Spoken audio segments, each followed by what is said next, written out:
श्री वाहे गुरु जी।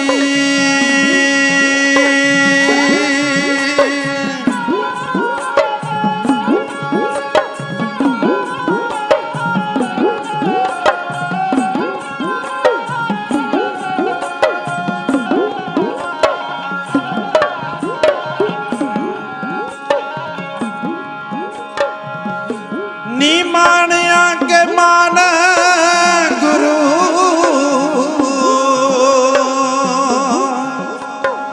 नितानियों के तान गुरु, ने उठिया की ओट गुरु,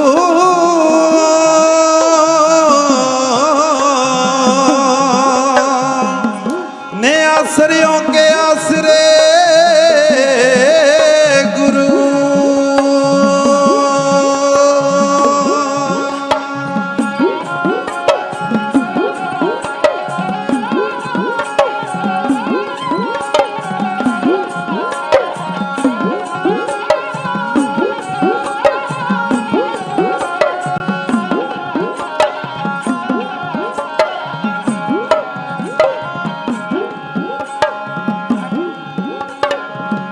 पंज प्याले पंज पीर,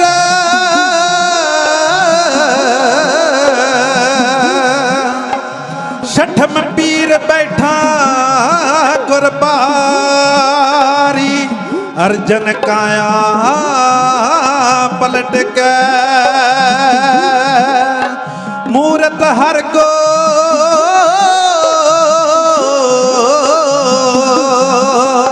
मूरत हर गोबिंद सवारी।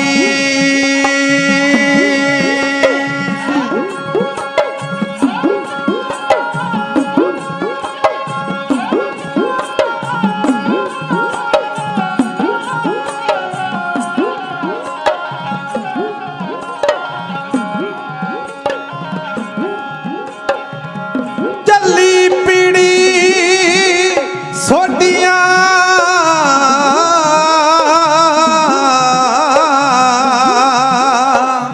रूप दिखावन वार वारी, दल पंजना गुर सूरमा वड जोधा बो,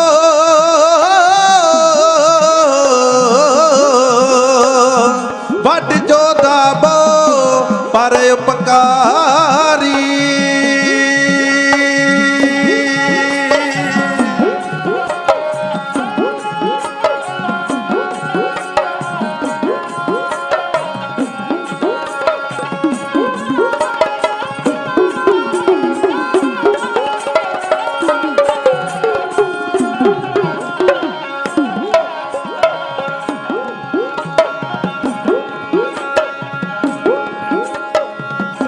ज्ञान ध्यान किश कर्म न जाना, सार न जाना तेरी, सब ते वड्डा सतगुरु नानक,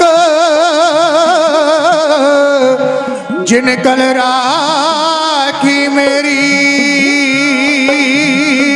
आनंद गुण निदान गुरु गरीब निवाज, सारी संगत गज के बोलना जी, सतनाम श्री वाहेगुरु जी।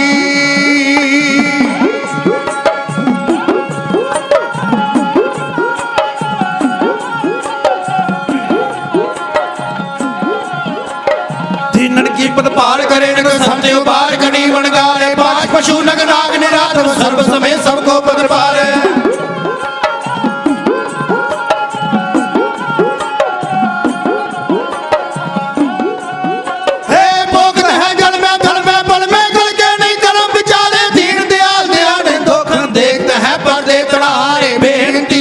मेरी है बेनती ਦੇ ਗੁਰਾਂ ਦੀਏ ਕਹਿ ਦਿਓ ਵਾਹਿਗੁਰੂ ਵਾਹਿਗੁਰੂ।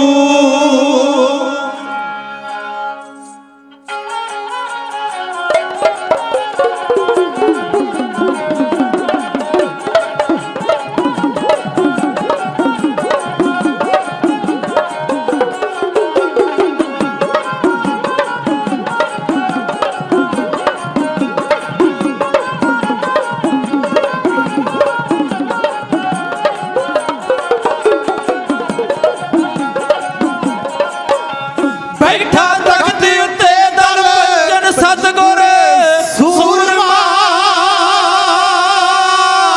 ਹੋ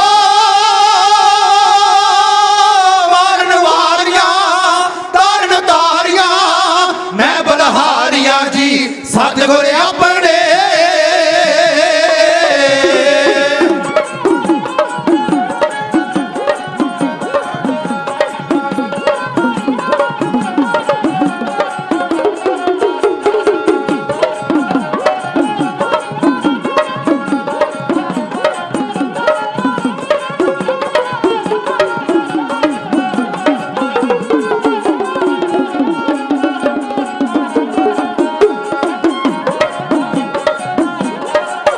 ਬੈਠਾ ਤਖਤ ਉੱਤੇ ਦਰਪੰਜਨ ਸਤਿਗੁਰ ਸੂਰਮਾ ਬੈਠਾ ਤਖਤ ਉੱਤੇ ਦਰਪੰਜਨ ਸਤਿਗੁਰ ਸੂਰਮਾ ਮੀਰੀ ਪੀਰੀ ਦੀਆਂ ਤੇ ਗਲ ਵਿੱਚ ਪਾ ਕੇ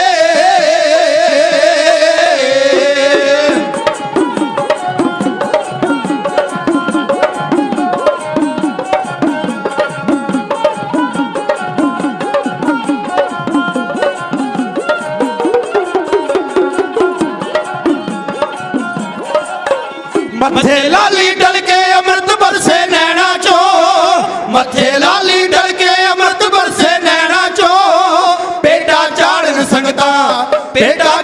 ਸੰਗਤਾਂ ਚਰਨੀ ਸੀਸ ਨਿਵਾ ਕੇ।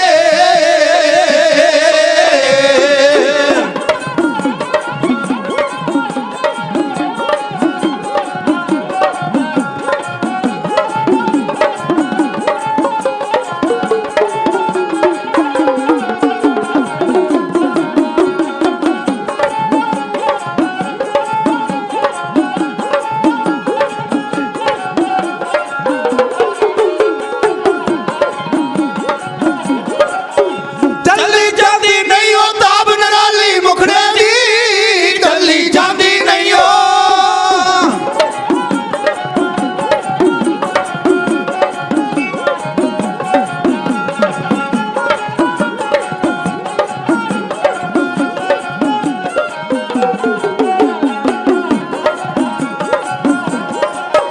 ਚੱਲੀ ਜਾਂਦੀ ਨਹੀਂ ਉਹ ਤਾਬ ਨਰਾਲੀ ਮੁਖੜੇ ਦੀ ਚੱਲੀ ਜਾਂਦੀ ਨਹੀਂ ਉਹ ਤਾਬ ਨਰਾਲੀ ਮੁਖੜੇ ਦੀ ਲੱਥਾ ਜਾਣੇ ਅਸਮਾਨੋਂ ਧਰਤੀ ਉੱਤੇ ਆ ਕੇ।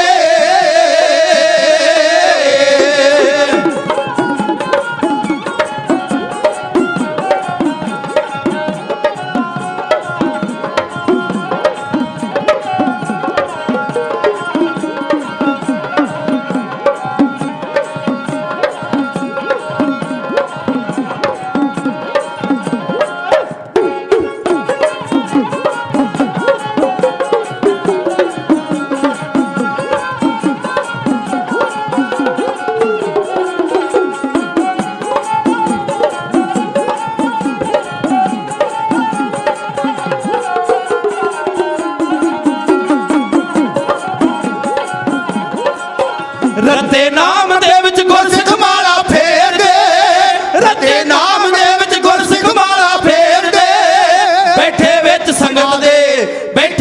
ਸੰਗਤਾਂ ਦੇ ਸੰਤ ਸਰੂਪ ਬਣਾ ਕੇ।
ਅਰਜਨ ਤਖਤ ਅਕਾਲ ਦੇ ਕਦੇ ਸ਼ਿਕਾਰ ਖੇਡਦੇ ਫੌਜਾਂ ਨਾਲ ਚੜਾ ਕੇ ਕਿਹੜੀਆਂ ਕਿਹੜੀਆਂ ਸਿਫਤਾਂ ਗਾਵਾਂ ਮੈਂ ਕੁਲਵੰਤ ਸਿਆਂ ਬੈਠਾ ਆਪ ਰੱਬ ਹੈ ਮਾਨ ਸਰੂਪ ਬਣਾ ਕੇ ਬੈਠਾ ਆਪ ਰੱਬ ਹੈ ਮਾਨ ਸਰੂਪ ਬਣਾ ਕੇ ਮੈਂ ਹੱਥ ਬੰਨਦਾ ਤੇ ਦਸ ਅਰਜ਼ਾਂ ਕਰਦਾ ਤੇਰੀਆਂ ਕੁਝ ਮੰਨ ਲੈ ਸੰਗਤੇ ਮੇਰੀਆਂ ਸਭ ਗੱਜ ਕੇ ਕਹਿ ਦਿਓ ਵਾਹਿਗੁਰੂ ਦਸਾਂ ਦੀ ਬੇਨਤੀ ਹੈ ਤੇਰੇ ਕੋ ਵਾਹਿਗੁਰੂ ਜੀ ਸ਼੍ਰੀ ਵਾਹਿਗੁਰੂ।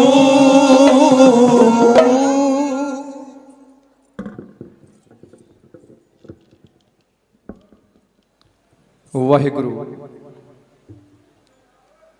ਸਮੁੱਚੀ ਕਾਇਨਾਤ ਦੇ ਸਰਵਰ ਕੁੱਲ ਜਹਾਨ ਦੇ ਵਾਲੀ ਚਵਰ ਛਤਰ ਤਖਤ ਦੇ ਮਾਲਕ ਸ਼ਬਦ ਗੁਰੂ ਸਮਰੱਥ ਗੁਰੂ ਧੰਨ ਧੰਨ ਸਾਹਿਬ ਸ੍ਰੀ ਗੁਰੂ ਗ੍ਰੰਥ ਸਾਹਿਬ ਮਹਾਰਾਜ ਜੀ ਦੀ ਪਾਵਨ ਪਵਿੱਤਰ ਹਜ਼ੂਰੀ ਵਿੱਚ ਜੁੜ ਬੈਠੇ ਸਤ ਸੰਗੀ ਜਨੋ, ਪ੍ਰਥਮ ਸਤਿਗੁਰੂ ਧੰਨ ਧੰਨ ਸਾਹਿਬ ਸ੍ਰੀ ਗੁਰੂ ਨਾਨਕ ਦੇਵ ਮਹਾਰਾਜ ਜੀ ਦੀ ਪਾਵਨ ਅਕਾਲੀ ਅਤੇ ਅਗੰਮੀ ਜੋਤ ਦੇ 6ਵੇਂ ਵਾਰਸ ਮੇਰੀ ਪੀਰੀ ਦੇ ਮਾਲਕ ਅਕਾਲ ਤਖਤ ਸਾਹਿਬ ਦੇ ਸਿਰਜਕ ਦਲ ਭੰਜਨ ਗੁਰ ਸੂਰਮੇ ਜੋਧੇ ਸਤਿਗੁਰੂ ਸ੍ਰੀ ਗੁਰੂ ਹਰਗੋਬਿੰਦ ਸੱਚੇ ਪਾਤਸ਼ਾਹ ਮਹਾਰਾਜ ਜੀ ਦੀ ਚਰਨ ਛੋਹ ਪ੍ਰਾਪਤ ਉਹ ਪਾਵਨ ਅਸਥਾਨ ਗੁਰਦੁਆਰਾ ਕੌਲਸਰ ਸਾਹਿਬ ਦੇ ਇਸ ਮੁਬਾਰਕ ਦੀਵਾਨ ਹਾਲ ਵਿੱਚ ਜਗਤ ਗੁਰੂ ਧੰਨ ਧੰਨ ਸਾਹਿਬ ਸ੍ਰੀ ਗੁਰੂ ਗ੍ਰੰਥ ਸਾਹਿਬ ਸੱਚੇ ਪਾਤਸ਼ਾਹ ਮਹਾਰਾਜ ਜੀ ਦੀ ਪਾਵਨ ਹਜ਼ੂਰੀ ਦੇ ਅਦਬ ਨੂੰ ਮੁੱਖ ਰੱਖ ਕੇ ਜੁੜ ਬੈਠੇ ਸਤ ਸੰਗੀ ਜਨੋ, ਸਤਿਗੁਰਾਂ ਦੇ ਵੱਲੋਂ ਬਖਸ਼ਿਸ਼ ਕੀਤੀ ਹੋਈ ਮੇਰੀ ਪੀਰੀ ਦੇ ਮਾਲਕ ਸਤਿਗੁਰੂ ਸ੍ਰੀ ਗੁਰੂ ਹਰਗੋਬਿੰਦ ਸੱਚੇ ਪਾਤਸ਼ਾਹ ਵੱਲੋਂ ਬਖਸ਼ਿਸ਼ ਕੀਤੀ ਹੋਈ ਢਾਡੀ ਕਲਾ ਦੀ ਇਸ ਵਡਮੁੱਲੀ ਅਤੇ ਉੱਤਮ ਸੰਗੀਤਕ ਰਵਾਇਤ ਦੇ ਰਾਹੀਂ ਸਤਿਗੁਰਾਂ ਦੇ ਪਾਵਨ ਇਤਿਹਾਸ ਦੀ ਵਾਰਤਾ ਪ੍ਰਾਰੰਭ ਕਰਨ ਤੋਂ ਪਹਿਲਾਂ ਸਤਿਗੁਰਾਂ ਦੀ ਹਜ਼ੂਰੀ ਦੇ ਅਦਬ ਨੂੰ ਮੁੱਖ ਰੱਖਦਿਆਂ ਹੋਇਆਂ ਦਾਸ ਦੇ ਨਿਮਾਣੇ ਜਥੇ ਨੂੰ ਕੁਝ ਕਹਿਣ ਦੀ ਅਸੀਸ ਬਖਸ਼ੋ ਤੇ ਦੋਵੇਂ ਹੱਥ ਜੋੜ ਕੇ ਫਤਿਹ ਦਾ ਨਾਰਾ ਬੁਲੰਦ ਕਰੋ। ਆਖੋ ਜੀ ਵਾਹਿਗੁਰੂ ਜੀ ਕਾ ਖਾਲਸਾ ਵਾਹਿਗੁਰੂ ਜੀ ਕੀ ਫਤਿਹ। ਧੰਨ ਧੰਨ ਸਾਹਿਬ ਸ੍ਰੀ ਗੁਰੂ ਰਾਮਦਾਸ ਸੱਚੇ ਪਾਤਸ਼ਾਹ ਮਹਾਰਾਜ ਜੀ ਦੇ ਪੂਜਨੀਕ ਸਪੁੱਤਰ ਸ਼ਹੀਦਾਂ ਦੇ ਸਰਤਾਜ ਸ੍ਰੀ ਗੁਰੂ ਅਰਜਨ ਦੇਵ ਸੱਚੇ ਪਾਤਸ਼ਾਹ ਮਹਾਰਾਜ ਜੀ ਦੇ ਗ੍ਰਹਿ ਵਿਖੇ ਸੰਨ 1595 ਈਸਵੀ ਨੂੰ ਮੀਰੀ ਪੀਰੀ ਦੇ ਮਾਲਕ 6ਵੇਂ ਸਤਿਗੁਰੂ ਸ੍ਰੀ ਗੁਰੂ ਹਰਗੋਬਿੰਦ ਸੱਚੇ ਪਾਤਸ਼ਾਹ ਮਹਾਰਾਜ ਜੀ ਦਾ ਜੋ ਜਨਮ ਸਤਿਗੁਰਾਂ ਦੇ ਗ੍ਰਹਿ ਵਿਖੇ ਹੋਇਆ। ਪ੍ਰਕਾਸ਼ ਸਤਿਗੁਰਾਂ ਦਾ ਹੋਇਆ 1595 ਈਸਵੀ ਤੋਂ ਲੈ ਕਰਕੇ 1644 ਈਸਵੀ ਤੱਕ 49 ਸਾਲ ਦੀ ਜੀਵਨ ਹਯਾਤੀ ਦੇ ਦੌਰਾਨ ਮੀਰੀ ਪੀਰੀ ਦੇ ਮਾਲਕ 6ਵੇਂ ਸਤਿਗੁਰਾਂ ਨੇ ਸਿੱਖ ਕੌਮ ਦੀ ਚੜ੍ਹਦੀ ਕਲਾ ਵਾਸਤੇ ਬਹੁਤ ਘਾਲਨਾਵਾਂ ਘਾਲੀਆਂ। ਜੋ ਸਤਿਗੁਰਾਂ ਨੇ ਆਪਣੀ ਜੀਵਨ ਹਯਾਤੀ ਦੇ ਦੌਰਾਨ ਸਿੱਖ ਕੌਮ ਨੂੰ ਸੰਸਥਾਵਾਂ ਬਖਸ਼ਿਸ਼ ਕੀਤੀਆਂ, ਆਪਣੀ ਇਸ 49 ਸਾਲ ਦੀ ਜੀਵਨ ਯਾਤਰਾ ਦੇ ਦੌਰਾਨ ਮੀਰੀ ਪੀਰੀ ਦੇ ਮਾਲਕ ਸਤਿਗੁਰਾਂ ਨੇ ਸਿੱਖ ਕੌਮ ਨੂੰ ਨਵੇਂ ਵਿਲੱਖਣ ਅਤੇ ਸਿੱਖ ਕੌਮ ਨੂੰ ਬਹੁਤ ਹੀ ਅਨੂਠੇ ਸਿਧਾਂਤ ਬਖਸ਼ਿਸ਼ ਕੀਤੇ ਅਤੇ ਉਹਨਾਂ ਹੀ ਸਿਧਾਂਤਾਂ ਦੀ ਤਰਜਮਾਨੀ ਕਰਨ ਵਾਲੀਆਂ ਸਤਿਗੁਰਾਂ ਨੇ ਸੰਸਥਾਵਾਂ ਵੀ ਸਿੱਖ ਕੌਮ ਨੂੰ ਬਖਸ਼ਿਸ਼ ਕੀਤੀਆਂ। ਪੰਚਮ ਸਤਿਗੁਰਾਂ ਦੀ ਸ਼ਹਾਦਤ ਤੋਂ ਬਾਅਦ ਗੁਰਤਾ ਗੱਦੀਪੁਰ ਬਿਰਾਜਮਾਨ ਹੋਏ ਮੀਰੀ ਪੀਰੀ ਦੇ ਮਾਲਕ ਸ੍ਰੀ ਗੁਰੂ ਹਰਗੋਬਿੰਦ ਸੱਚੇ ਪਾਤਸ਼ਾਹ ਮਹਾਰਾਜ ਨੇ ਗੁਰਤਾ ਗੱਦੀਪੁਰ ਬਿਰਾਜਮਾਨ ਹੋ ਕਰਕੇ ਸਿੱਖ ਕੌਮ ਨੂੰ ਹੁਕਮਨਾਮੇ ਜਾਰੀ ਕੀਤੇ ਅਤੇ ਗੁਰਤਾ ਗੱਦੀ ਤੇ ਬਿਰਾਜਮਾਨ ਹੋਣ ਤੋਂ ਪਹਿਲਾਂ ਸਤਿਗੁਰਾਂ ਨੇ ਮੀਰੀ ਅਤੇ ਪੀਰੀ ਦੀਆਂ 2 ਤਲਵਾਰਾਂ ਧਾਰਨ ਕੀਤੀਆਂ। ਇਹ 2 ਤਲਵਾਰਾਂ ਮੀਰੀ ਅਤੇ ਪੀਰੀ ਦੀਆਂ ਸੂਚਕ ਸਨ, ਕਹਿਣ ਤੋਂ ਭਾਵ ਭਗਤੀ ਅਤੇ ਸ਼ਕਤੀ ਦੀਆਂ ਸੂਚਕ ਸਨ। ਪੀਰੀ ਜੋ ਕਿ ਭਗਤੀ ਦੀ ਲਖਾਇਕ ਸੀ, ਮੀਰੀ ਜੋ ਕਿ ਸ਼ਕਤੀ ਦੀ ਲਖਾਇਕ ਸੀ। ਸਤਿਗੁਰਾਂ ਨੇ ਧਰਮ ਦੇ ਨਾਲ ਨਾਲ ਰਾਜਨੀਤੀ ਦਾ ਸਿਧਾਂਤ ਵੀ ਸਿੱਖ ਕੌਮ ਨੂੰ ਬਖਸ਼ਿਸ਼ ਕੀਤਾ ਤੇ ਉਸ ਰਾਜਨੀਤੀ ਦੇ ਸਿਧਾਂਤ ਦੀ ਤਰਜਮਾਨੀ ਕਰਨ ਵਾਸਤੇ ਇੱਕ ਸੰਸਥਾ ਦੀ ਜ਼ਰੂਰਤ ਸੀ। ਉਹ ਸੰਸਥਾ ਮੀਰੀ ਪੀਰੀ ਦੇ ਮਾਲਕ ਸਤਿਗੁਰਾਂ ਨੇ 1609 ਈਸਵੀ ਨੂੰ 14 ਸਾਲ ਦੀ ਆਰਜੂ ਦੇ ਵਿੱਚ ਸ਼੍ਰੀ ਅਕਾਲ ਤਖਤ ਸਾਹਿਬ ਦੀ ਉਹ ਸੰਸਥਾ ਸਿੱਖ ਕੌਮ ਨੂੰ ਬਖਸ਼ਿਸ਼ ਕੀਤੀ। ਤੇ ਇਹ ਉਹ ਦੌਰ ਸੀ ਜਿਹੜਾ ਦੌਰ ਭਾਰਤੀ ਉਪ ਮਹਾਦੀਪ ਦਾ ਬਹੁਤ ਹੀ ਬਿਖਰਿਆ ਹੋਇਆ ਦੌਰ ਸੀ, ਜੋ ਹਿੰਦੁਸਤਾਨ ਦੀ ਧਰਤੀ ਦੇ ਉੱਪਰ 105 ਵਰੇ ਤੋਂ ਮੁਗਲਿਆ ਹਕੂਮਤ ਰਾਜ ਕਰ ਰਹੀ ਸੀ। ਗੁਰੂ ਨਾਨਕ ਪਾਤਸ਼ਾਹ ਮਹਾਰਾਜ ਜੀ ਦੇ ਪਾਵਨ ਵਾਕ ਅਨੁਸਾਰ ਆਨ 78 ਜਾਨ 97 ਹੋਰ ਵੀ ਉੱਠ ਸੀ ਮਰਦ ਕਾ ਚੇਲਾ ਦੇ ਤਹਿਤ 1578 ਸੰਮਤ ਭਾਵ 1521 ਈਸਵੀ। ਹੁਣ ਸੰਮਤ ਅਤੇ ਈਸਵੀ ਦੇ ਵਿੱਚ ਫਰਕ ਹੈ। ਸੰਮਤ ਜੇਕਰ 1578 ਸੰਮਤ ਹੈ, ਇਹਦੇ ਵਿੱਚੋਂ 57 ਘਟਾ ਦਿੱਤਾ ਜਾਵੇ ਤੇ ਈਸਵੀ ਬਣ ਜਾਇਆ ਕਰਦਾ। 1578 ਸੰਮਤ ਦੇ ਮੁਤਾਬਕ 1521 ਈਸਵੀ ਨੂੰ ਮੁਗਲਿਆ ਸਲਤਨਤ ਦਾ ਪਹਿਲਾ ਬਾਦਸ਼ਾਹ ਜ਼ਹੀਰੁਦੀਨ ਬਾਬਰ ਭਾਰਤ ਦੀ ਧਰਤੀ ਤੇ ਆਇਆ। 1521 ਈਸਵੀ ਨੂੰ ਬਾਬਰ ਨੇ ਆਪਣਾ ਰਾਜ ਸਥਾਪਿਤ ਕਰ ਲਿਆ। ਬਾਬਰ ਤੋਂ ਲੈ ਕੇ ਸ੍ਰੀ ਗੁਰੂ ਹਰਗੋਬਿੰਦ ਸੱਚੇ ਪਾਤਸ਼ਾਹ ਮਹਾਰਾਜ ਜੀ ਦੇ ਗੁਰਤਾ ਗੱਦੀਪੁਰ ਬੈਠਣ ਤੱਕ ਬਾਬਰ ਤੋਂ ਬਾਅਦ 3 ਬਾਦਸ਼ਾਹ ਬਦਲ ਚੁੱਕੇ ਸਨ। ਬਾਬਰ ਤੋਂ ਬਾਅਦ ਉਹਦਾ ਪੁੱਤਰ ਹਮਾਯੂ, ਹਮਾਯੂ ਤੋਂ ਬਾਅਦ ਅਕਬਰ, ਅਕਬਰ ਤੋਂ ਬਾਅਦ ਜਹਾਂਗੀਰ ਤਖਤ ਤੇ ਬੈਠਾ। ਜਹਾਂਗੀਰ 1605 ਤੋਂ ਲੈ ਕੇ 1627 ਤੱਕ ਦਿੱਲੀ ਦੇ ਤਖਤ ਤੇ ਬੈਠਾ। ਜਹਾਂਗੀਰ ਤੋਂ ਬਾਅਦ ਉਹਦਾ ਪੁੱਤਰ ਸ਼ਾਹਜਹਾਂ ਤਖਤ ਤੇ ਬੈਠਾ, ਜੋ 1627 ਨੂੰ ਤਖਤ ਉੱਪਰ ਬੈਠਦਾ ਹੈ ਅਤੇ ਆਪਣੇ ਤਖਤ ਉੱਪਰ ਬੈਠਣ ਤੋਂ 1 ਸਾਲ ਬਾਅਦ ਹੀ 1628 ਨੂੰ ਮੀਰੀ ਪੀਰੀ ਦੇ ਮਾਲਕ 6ਵੇਂ ਸਤਿਗੁਰਾਂ ਦੇ ਨਾਲ ਪਹਿਲੀ ਜੰਗ ਲੜਦਾ ਹੈ। ਸੋ ਮੈਂ ਇਸ ਦਿੱਤੇ ਹੋਏ ਸਮੇਂ ਦੇ ਵਿੱਚ 6ਵੇਂ ਸਤਿਗੁਰਾਂ ਦੇ ਵੱਲੋਂ ਦਿੱਤੀਆਂ ਹੋਈਆਂ ਜੋ ਸੰਸਥਾਵਾਂ ਅਤੇ 6ਵੇਂ ਸਤਿਗੁਰਾਂ ਵੱਲੋਂ ਦਿੱਤੀ ਹੋਈ ਸਿੱਖ ਕੌਮ ਨੂੰ ਜੋ ਦੇਣ ਹੈ, ਉਸ ਦੇਣ ਦਾ ਕੁਝ ਕੁ ਜ਼ਿਕਰ ਕਰਕੇ ਸਤਿਗੁਰਾਂ ਦੇ 4 ਯੁੱਧਾਂ ਦੇ ਵਿੱਚੋਂ ਜੋ ਪਹਿਲਾ ਯੁੱਧ ਹੈ ਜੋ ਮੁਗਲਿਆ ਸਲਤਨਤ ਦੇ ਉਸ ਸਮੇਂ ਦੇ ਤਾਕਤਵਰ ਬਾਦਸ਼ਾਹ ਸ਼ਾਹਜਹਾਨ ਦੇ ਨਾਲ ਹੋਇਆ। ਸ਼ਾਹਜਹਾਨ ਦਾ ਜਰਨੈਲ ਮੁਖਲਿਸ ਖਾਂ ਸਤਿਗੁਰਾਂ ਦੇ ਹੱਥੋਂ ਮਾਰਿਆ ਜਾਂਦਾ ਹੈ। ਇਹ ਸ਼ਾਹਜਹਾਂ ਗੱਲ ਦੇਖੀਏ ਤੇ ਉਸ ਸਮੇਂ ਭਾਰਤੀ ਉਪ ਮਹਾਦੀਪ ਦੇ ਵਿੱਚ ਪੂਰਬ ਤੋਂ ਲੈ ਕੇ ਪੱਛਮ ਵਾਲੇ ਪਾਸੇ ਦਰਿਆ ਸਿੰਧ ਤੋਂ ਵੀ ਪਾਰ ਕੰਧਾਰ ਤੱਕ ਦਾ ਇਲਾਕਾ ਮੁਗਲਿਆ ਸਲਤਨਤ ਦੇ ਅਧੀਨ ਸੀ। ਕਹਿਣ ਤੋਂ ਭਾਵ ਸਿਰਫ ਦੱਖਣ ਦਾ ਪਾਸਾ ਛੱਡ ਕੇ ਜਿੱਥੇ ਅੱਜ ਤਾਮਿਲਨਾਡੂ ਹੈ, ਜਿੱਥੇ ਅੱਜ ਸ਼੍ਰੀਲੰਕਾ ਦੀ ਹੱਦ ਹੈ, ਜਾਂ ਜਿੱਥੇ ਅੱਜ ਆਂਧਰਾ ਪ੍ਰਦੇਸ਼ ਅਤੇ ਤੇਲੰਗਾਨਾ ਨਾਮ ਦਾ ਸੂਬਾ ਹੈ, ਭਾਰਤ ਦਾ ਜੋ ਦੱਖਣੀ ਹਿੱਸਾ ਹੈ ਇਹਨੂੰ ਛੱਡ ਕੇ ਬਾਕੀ ਸਾਰੇ ਦੇ ਉੱਪਰ ਹੀ ਮੁਗਲਾਂ ਦੀ ਹਕੂਮਤ ਸੀ। ਇਸ ਤੋਂ ਇਲਾਵਾ ਜੋ ਮੌਜੂਦਾ ਪਾਕਿਸਤਾਨ ਹੈ, ਇਹ ਪਾਕਿਸਤਾਨ ਉਸ ਸਮੇਂ ਦਰਿਆ ਰਾਵੀ ਤੋਂ ਪਾਰਲੇ ਪਾਸੇ ਜੋ ਦਰਿਆ ਚਨਾਬ ਦਾ ਆਗਾਜ਼ ਹੁੰਦਾ ਹੈ, ਚਨਾਬ ਤੋਂ ਅੱਗੇ ਦਰਿਆ ਜਿਹਲਮ, ਜਿਹਲਮ ਤੋਂ ਪੱਛਮ ਵਾਲੇ ਪਾਸੇ ਫਿਰ ਦਰਿਆ ਸਿੰਧ ਆ ਜਾਂਦਾ ਹੈ, ਜਿੱਥੇ ਪਸ਼ਾਵਰ ਦਾ ਇਲਾਕਾ ਪੈਂਦਾ ਹੈ। ਦਰਿਆ ਸਿੰਧ ਤੋਂ ਪਰਲੇ ਬੰਨੇ ਅਫਗਾਨਿਸਤਾਨ ਸ਼ੁਰੂ ਹੋ ਜਾਂਦਾ ਹੈ। ਇਹ ਅਫਗਾਨਿਸਤਾਨ ਦਾ ਜੋ ਕਾਬਲ ਅਤੇ ਕੰਧਾਰ ਦਾ ਇਲਾਕਾ ਸੀ, ਇਹ ਵੀ ਮੁਗਲਿਆ ਸਲਤਨਤ ਦੇ ਅਧੀਨ ਸੀ। ਜਦੋਂ ਮੁਗਲਿਆ ਹਕੂਮਤ ਨੂੰ ਸਥਾਪਿਤ ਹੋਏ ਨੂੰ 105 ਸਾਲ ਹੋ ਚੁੱਕੇ ਸਨ, 1 ਸਦੀ ਤੋਂ ਵਧੇਰੇ ਸਮਾਂ ਹੋ ਚੁੱਕਾ ਸੀ। ਉਸ ਸਮੇਂ ਮੀਰੀ ਪੀਰੀ ਦੇ ਮਾਲਕ ਸ੍ਰੀ ਗੁਰੂ ਹਰਗੋਬਿੰਦ ਸੱਚੇ ਪਾਤਸ਼ਾਹ ਮਹਾਰਾਜ ਨੇ ਅਕਾਲ ਤਖਤ ਸਾਹਿਬ ਦੀ ਸਿਰਜਣਾ ਕੀਤੀ। ਤਖਤ ਦੇ ਮੁਕਾਬਲੇ ਸ੍ਰੀ ਗੁਰੂ ਹਰਗੋਬਿੰਦ ਸੱਚੇ ਪਾਤਸ਼ਾਹ ਮਹਾਰਾਜ ਜੀ ਨੇ ਤਖਤ ਸਿਰਜਿਆ। ਉਸ ਸਮੇਂ ਭਾਰਤੀ ਉਪ ਮਹਾਦੀਪ ਵਿੱਚ ਮੁਗਲਿਆ ਹਕੂਮਤ ਦੀ ਰਹਿਨੁਮਾਈ ਕਰਨ ਵਾਲਾ ਦਿੱਲੀ ਤਖਤ ਸੀ। ਇਸੇ ਹੀ ਦਿੱਲੀ ਤਖਤ ਦੇ ਅਧੀਨ ਲਾਹੌਰ ਦਾ ਤਖਤ ਸੀ, ਸਰਹੰਦ ਦਾ ਤਖਤ ਸੀ, ਮੁਲਤਾਨ ਦਾ ਤਖਤ ਸੀ, ਗੰਗ ਤੇ ਜਮੁਨਾ ਦੇ ਦੁਆਬ ਦਾ ਤਖਤ ਸੀ।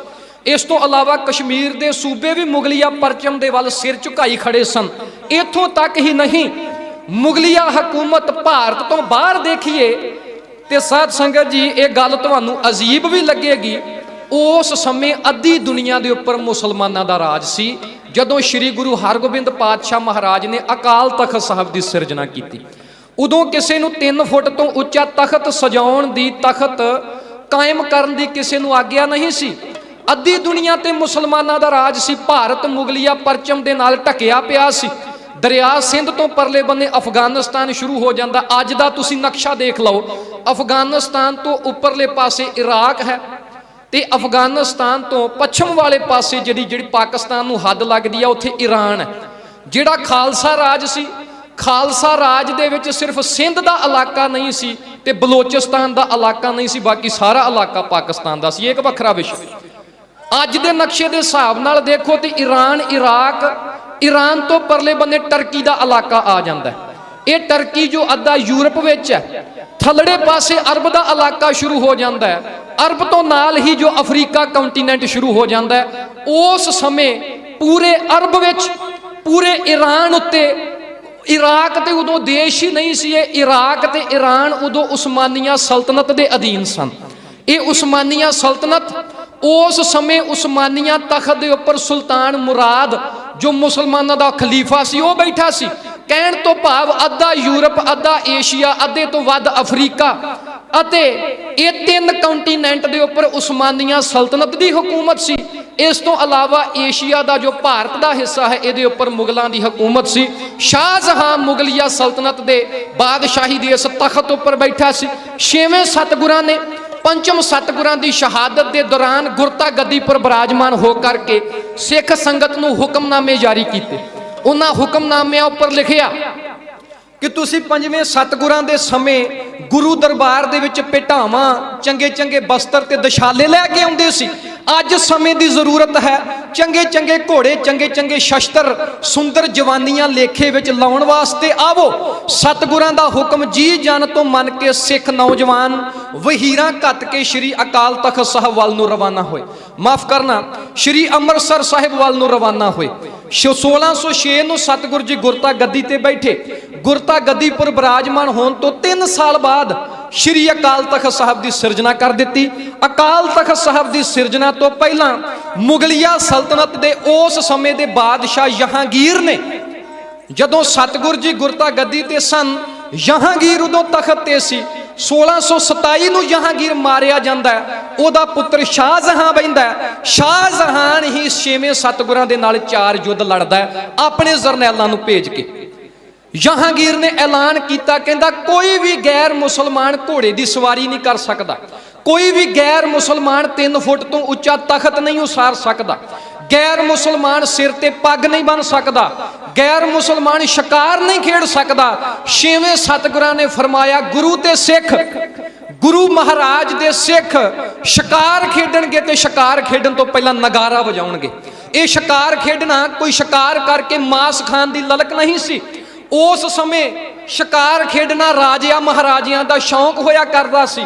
ਸਤਿਗੁਰਾਂ ਨੇ ਆਖਿਆ, ਮੈਂ ਆਉਣ ਵਾਲੇ ਸਮੇਂ ਵਿੱਚ ਸਿੱਖ ਕੌਮ ਨੂੰ ਰਾਜਸੀ ਠਾਠ ਬਾਠ ਦੀਆਂ ਨਿਸ਼ਾਨੀਆਂ ਮੁਹੱਈਆ ਕਰਵਾਵਾਂਗਾ। ਸਤਿਗੁਰਾਂ ਦੇ ਹੁਕਮ ਨਾਲ ਸਿੱਖ ਕੌਮ ਨੇ ਸ਼ਿਕਾਰ ਖੇਡੇ। ਮੁਗਲਿਆ ਬਾਦਸ਼ਾਹ ਦਾ ਪਹਿਲਾ ਹਕੂਕ ਸਤਿਗੁਰਾਂ ਨੇ ਰੱਦ ਕਰਕੇ ਰੱਖ ਦਿੱਤਾ। ਮੁਗਲਿਆ ਹਕੂਮਤ ਨੂੰ ਚੈਲੰਜ ਕਰਕੇ ਸਿੱਖ ਕੌਮ ਨੂੰ ਸ਼ਿਕਾਰ ਖੇਡਣ ਦਾ ਹੁਕਮ ਦਿੱਤਾ। ਭਾਈ ਗੁਰਦਾਸ ਨੇ ਫਰਮਾਇਆ, ਮੰਜੀ ਬੈ ਸੰਤੋਖ ਦਾ ਕੁੱਤੇ ਰੱਖ ਸ਼ਿਕਾਰ ਖਡਾਇਆ। ਸਤਿਗੁਰਾਂ ਨੇ ਸ਼ਿਕਾਰ ਖੇਡੇ। ਦੂਜਾ ਐਲਾਨ ਸੀ, ਕੋਈ ਘੋੜੇ ਦੀ ਸਵਾਰੀ ਨਾ ਕਰੇ। ਸਤਿਗੁਰਾਂ ਨੇ ਆਖਿਆ, ਗੁਰੂ ਕੇ ਸਿੱਖ 2-2 ਘੋੜਿਆਂ ਦੀ ਸਵਾਰੀ ਕਰਨਗੇ। ਸਤਿਗੁਰਾਂ ਨੇ ਹੁਕਮ ਜਾਰੀ ਕੀਤਾ ਕਿ ਮੁਗਲਿਆ ਬਾਦਸ਼ਾਹ ਕਹਿੰਦਾ ਕੋਈ ਸ਼ਸਤਰ ਨਾ ਰੱਖੇ। ਗੁਰੂ ਕੇ ਸਿੱਖ ਜਦੋਂ ਦਰਬਾਰ ਵਿੱਚ ਆਉਣ, ਸ਼ਸਤਰ ਸਜਾ ਕੇ ਤੇ ਘੋੜੇ ਤੇ ਅਸਵਾਰ ਹੋ ਕੇ ਹੋਣ। ਗੁਰੂ ਕੇ ਸਿੱਖ ਇੱਕ ਦਸਤਾਰ ਨਹੀਂ, ਦੋਹਰੀਆਂ ਦਸਤਾਰਾਂ ਸਜਾਉਣ।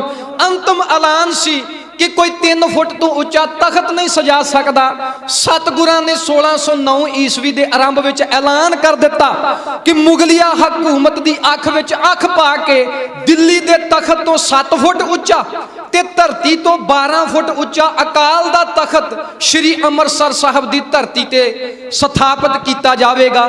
ਇਹ ਤਖਤ ਸਿੱਖ ਕੌਮ ਦੀ ਰਾਜਨੀਤੀ ਦਾ ਕੇਂਦਰ ਹੋਵੇਗਾ। ਇਹ ਤਖਤ ਧਰਮ ਦੇ ਕੇਂਦਰ ਸ਼੍ਰੀ ਦਰਬਾਰ ਸਾਹਿਬ ਤੋਂ ਜੋ ਹੈ ਸ਼੍ਰੀ ਦਰਬਾਰ ਸਾਹਿਬ ਤੋਂ ਹਦਾਇਤ ਲੈ ਕੇ ਮੀਰੀ ਪੀਰੀ ਦੇ ਸਿਧਾਂਤ ਦੀ ਤਰਜਮਾਨੀ ਕਰੇਗਾ। ਸਿੱਖ ਕੌਮ ਨੂੰ ਮੈਂ ਸੰਤ ਵੀ ਬਣਾਵਾਂਗਾ, ਮੀਰ ਵੀ ਬਣਾਵਾਂਗਾ ਤੇ ਪੀਰ ਵੀ ਬਣਾਵਾਂਗਾ। ਸਿੱਖ ਕੌਮ ਨੂੰ ਸੰਤ ਵੀ ਬਣਾਵਾਂਗਾ, ਸਿਪਾਹੀ ਵੀ ਬਣਾਵਾਂਗਾ। ਸਤਿਗੁਰਾਂ ਦੀ ਅਗਵਾਈ ਵਿੱਚ ਸੰਤ ਸਿਪਾਹੀਆਂ ਦਾ ਜਥਾ ਤਿਆਰ ਹੋਣਾ ਸ਼ੁਰੂ ਹੋਇਆ। ਅਕਾਲ ਤਖਤ ਸਾਹਿਬ ਦੀ ਸਿਰਜਣਾ ਹੋ ਚੁੱਕੀ ਸੀ। ਸਤਿਗੁਰਾਂ ਨੇ ਲੋੜ ਮਹਿਸੂਸ ਕੀਤੀ ਸਿੱਖ ਕੌਮ ਦੇ ਵਿੱਚ ਵੀਰ ਰਸ ਨੂੰ ਸਾਕਾਰ ਕੀਤਾ ਜਾਵੇ। ਢਾਡੀ ਪਹਿਲਾਂ ਵੀ ਮੌਜੂਦ ਸਨ। ਸਤਿਗੁਰਾਂ ਨੇ ਪੈਰਾਂ ਵਿੱਚ ਰੁਲਦੀ ਹੋਈ ਢਾਡੀ ਕਲਾ ਨੂੰ ਸੀਨੇ ਨਾਲ ਲਾਇਆ। ਸਤਿਗੁਰਾਂ ਨੇ ਗੁਰੂ ਦੀ ਹਜ਼ੂਰੀ ਦਾ ਸ਼ਿੰਗਾਰ ਬਣਾਇਆ ਢਾਡੀ ਕਲਾ ਨੂੰ। ਸਤਿਗੁਰਾਂ ਨੇ ਜ਼ਰੂਰਤ ਮਹਿਸੂਸ ਕੀਤੀ ਸਿੱਖ ਕੌਮ ਵਿੱਚ ਵੀਰ ਰਸ ਨੂੰ ਸਾਕਾਰ ਕਰਨ ਵਾਸਤੇ ਢਾਡੀ ਸਿੰਘਾਂ ਨੂੰ ਸਿੱਖ ਸਟੇਜ ਤੇ ਲਿਆਂਦਾ ਜਾਵੇ। ਪੰਚਮ ਸਤਿਗੁਰਾਂ ਨੇ ਆਪਣੀ ਮਿੱਠੀ ਰਸਨਾ ਦੇ ਨਾਲ ਮਹਿਮਾ ਰਸ, ਭਗਤੀ ਰਸ ਸਾਕਾਰ ਕਰਕੇ ਮਰੀਆਂ ਹੋਈਆਂ ਜ਼ਮੀਰਾਂ ਨੂੰ ਜਗਾ ਦਿੱਤਾ ਸੀ। ਹੁਣ ਇਹਨਾਂ ਜਾਗੀਆਂ ਹੋਈਆਂ ਜ਼ਮੀਰਾਂ ਨੂੰ ਜੰਗਾਂ ਤੇ ਯੁੱਧਾਂ ਦੇ ਲਈ ਪ੍ਰੇਰਿਤ ਕਰਨ ਵਾਸਤੇ ਢਾਡੀ ਸਿੰਘਾਂ ਦੇ ਦੀਵਾਨ ਲਗਵਾਉਣੇ ਸਤਿਗੁਰਾਂ ਨੇ ਜ਼ਰੂਰੀ ਸਮਝੇ। ਸਤਿਗੁਰਾਂ ਨੇ ਬਾਬਾ ਬਿਧੀ ਚੰਦ ਜੀ ਨੂੰ ਹਦਾਇਤ ਕੀਤੀ, ਪਿੰਡ ਸੁਰ ਸਿੰਘ ਤੋਂ ਮੀਰ ਨਥਮਲ ਤੇ ਅਬਦੁਲ ਖੈਰ 2 ਉੱਚ ਕੋਟੀ ਦੇ ਜੋ ਢਾਡੀ ਨੇ, ਇਹਨਾਂ ਨੂੰ ਲਿਆਂਦਾ ਜਾਵੇ। ਬਾਬਾ ਬਿਧੀ ਚੰਦ ਜੀ ਦੀ ਕਮਾਨ ਹੇਠ ਸਤਿਗੁਰਾਂ ਨੇ ਹਾਥੀ ਭੇਜੇ। ਹਾਥੀਆਂ ਤੇ ਢਾਡੀ ਸਿੰਘਾਂ ਨੂੰ ਅਸਵਾਰੀ ਕਰਵਾ ਕੇ ਸੁਰ ਸਿੰਘ ਤੋਂ ਸ਼੍ਰੀ ਦਰਬਾਰ ਸਾਹਿਬ ਲੈ ਜਾਂਦਾ ਗਿਆ। ਜਦੋਂ ਢਾਡੀ ਨੱਥਾ ਤੇ ਅਬਦੁੱਲਾ ਜੀ ਸਤਿਗੁਰਾਂ ਦੇ ਦਰਬਾਰ ਵਿੱਚ ਹਾਜ਼ਰ ਹੋਏ, ਸਤਿਗੁਰਾਂ ਨੇ ਸੋਨੇ ਦੀਆਂ ਢੱਡਾਂ ਦੇ ਕੇ ਸਨਮਾਨ ਕੀਤਾ। ਹੁਣ ਇਹਨਾਂ ਢਾਡੀਆਂ ਨੂੰ ਸਤਿਗੁਰਾਂ ਨੇ ਹਦਾਇਤ ਕੀਤੀ ਕਿ ਦੁਨਿਆਵੀ ਬਾਦਸ਼ਾਹ ਦੀ ਤਰਜ਼ ਤੇ, ਦੁਨਿਆਵੀ ਬਾਦਸ਼ਾਹ ਦੀ ਤੁਲਨਾ ਦੇ ਵਿੱਚ ਦੀਨ ਦੁਨੀ ਦੇ ਸੱਚੇ ਪਾਤਸ਼ਾਹ ਦੀ ਸਿਫਤ ਦਾ ਨਕਸ਼ਾ ਵਾਰ ਦੇ ਰੂਪ ਵਿੱਚ ਖਿੱਚੋ। ਢਾਡੀ ਨੱਥਾ ਤੇ ਢਾਡੀ ਅਬਦੁੱਲਾ ਸਤਿਗੁਰਾਂ ਦੀ ਹਜ਼ੂਰੀ ਵਿੱਚ ਖੜੇ ਨੇ। ਮੀਰੀ ਪੀਰੀ ਦੇ ਮਾਲਕ ਸੁੰਦਰ ਜਵਾਨ ਸਤਿਗੁਰ ਜੀ ਸ਼੍ਰੀ ਅਕਾਲ ਤਖਤ ਸਾਹਿਬ ਦੇ ਉਸ ਫਸੀਲ ਉੱਪਰ ਬਿਰਾਜਮਾਨ ਨੇ।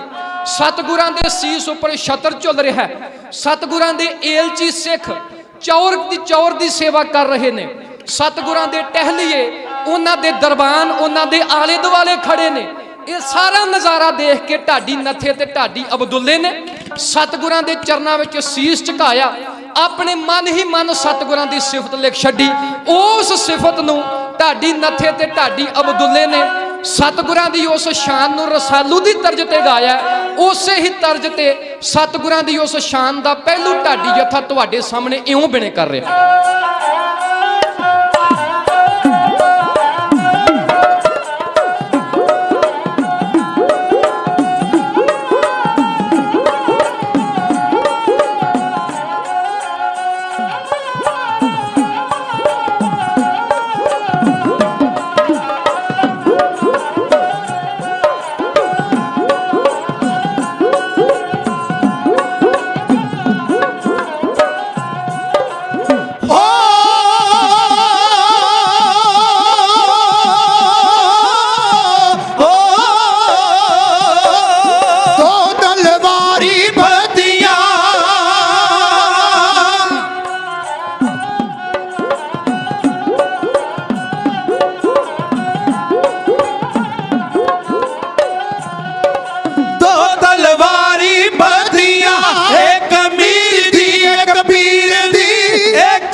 ਸਿਪਾਹੀ ਨੀਲ ਨਾਲ ਮਾਰ ਦੁਸ਼ਟਾ ਕਰੇ ਤਗੀਰ ਦੀ ਪੱਗ ਤੇਰੀ ਕੀ ਜਹਾਂਗੀਰ ਦੀ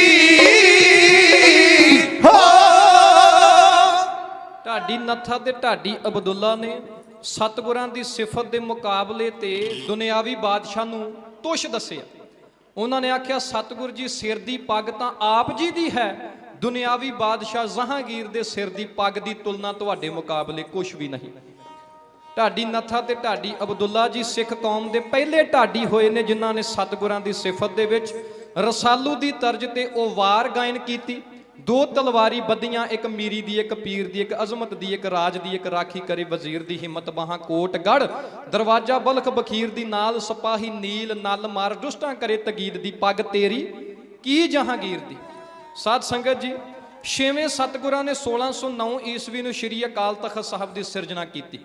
1609 ਈਸਵੀ ਤੋਂ ਲੈ ਕਰਕੇ 1619 ਈਸਵੀ ਤੱਕ ਬਾਦਸ਼ਾਹ ਜਹਾਂਗੀਰ ਜੋ ਹੈ 1609 ਤੋਂ ਲੈ ਕੇ 1619 ਈਸਵੀ ਤੱਕ 10 ਸਾਲ ਬਾਦਸ਼ਾਹ ਜਹਾਂਗੀਰ ਨੂੰ ਕੋਈ ਸਮਾਂ ਨਾ ਮਿਲਿਆ ਗੁਰੂ ਘਰ ਦੇ ਨਾਲ ਕੋਈ ਵੀ ਵੈਰ ਆਪਣਾ ਪਗਾਉਣ ਵਾਸਤੇ। ਇਸ ਸਮੇਂ ਦੇ ਦੌਰਾਨ ਪ੍ਰੋਫੈਸਰ ਸਾਹਿਬ ਸਿੰਘ ਜੀ ਲਿਖਦੇ ਨੇ ਬਾਦਸ਼ਾਹ ਜਹਾਂਗੀਰ ਨੂੰ ਦੱਖਣ ਅਜਮੇਰ ਅਤੇ ਕੰਧਾਰ ਦੇ ਵਿੱਚ ਇੰਨੇ ਰਾਜ ਸੀ ਝੰਬੇਲੇ ਪੈ ਗਏ ਕਿ ਉਸ ਨੂੰ ਗੁਰੂ ਘਰ ਦਾ ਖਿਆਲ ਹੀ ਨਾ ਰਿਹਾ। ਇਸ ਸਮੇਂ ਦੇ ਦੌਰਾਨ ਸਤਿਗੁਰਾਂ ਨੂੰ ਕੁਝ ਟਿਕਵਾਂ ਸਮਾਂ ਮਿਲਿਆ, ਕਿਉਂਕਿ ਸਮਾਂ ਦਾਸ ਦੇ ਢਾਡੀ ਜਥੇ ਕੋਲ ਸੀਮਤ ਹੈ। ਮੈਂ ਟੂਕ ਮਾਤਰ ਪਹਿਲੀ ਜੰਗ ਤੱਕ ਦਾ ਜੋ ਇਤਿਹਾਸਕ ਵਰਣਨ ਹੈ ਮੈਂ ਆਪ ਜੀ ਦੇ ਨਾਲ ਸਾਂਝਾ ਕਰਕੇ, ਜੋ ਪਹਿਲੀ ਜੰਗ ਦਾ ਜੋ ਬਾਨਨੂ ਹੈ, ਕਿੱਥੋਂ ਇਸ ਜੰਗ ਦਾ ਪ੍ਰਾਰੰਭ ਹੋਇਆ, ਇਸ ਜੰਗ ਨੂੰ ਮੈਂ ਆਪ ਜੀ ਦੇ ਪੇਸ਼ੇ ਖਿਦਮਤ ਜ਼ਰੂਰ ਕਰਨਾ ਚਾਹਾਂਗਾ।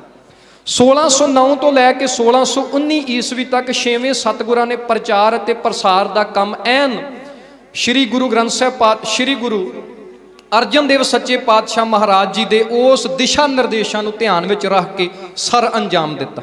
1609 ਤੋਂ ਲੈ ਕੇ 1619 ਈਸਵੀ ਤੱਕ ਸਤਿਗੁਰੂ ਜੀ ਦੁਆਬੇ ਅਤੇ ਮਾਲਵੇ ਦੇ ਸਾਰੇ ਇਲਾਕਿਆਂ ਵਿੱਚ ਗਏ। ਇਸ ਸਮੇਂ ਦੇ ਦੌਰਾਨ ਹੀ ਸਤਿਗੁਰਾਂ ਨੇ ਨਵੇਂ-ਨਵੇਂ ਇਲਾਕੇ ਵੀ ਵਸਾਏ, ਸੁੰਦਰ ਸ਼ਹਿਰ, ਸੁੰਦਰ ਇਮਾਰਤਾਂ ਵੀ ਵਸਾਈਆਂ। 1619 ਤੋਂ ਲੈ ਕੇ 1627 ਤੱਕ 6ਵੇਂ ਸਤਿਗੁਰਾਂ ਨੇ ਦੁਆਬੇ ਦੇ ਇਲਾਕੇ ਅਤੇ ਮਾਲਵੇ ਦੇ ਇਲਾਕੇ ਵਿੱਚ ਸਿੱਖ ਧਰਮ ਦਾ ਪ੍ਰਚਾਰ ਕੀਤਾ।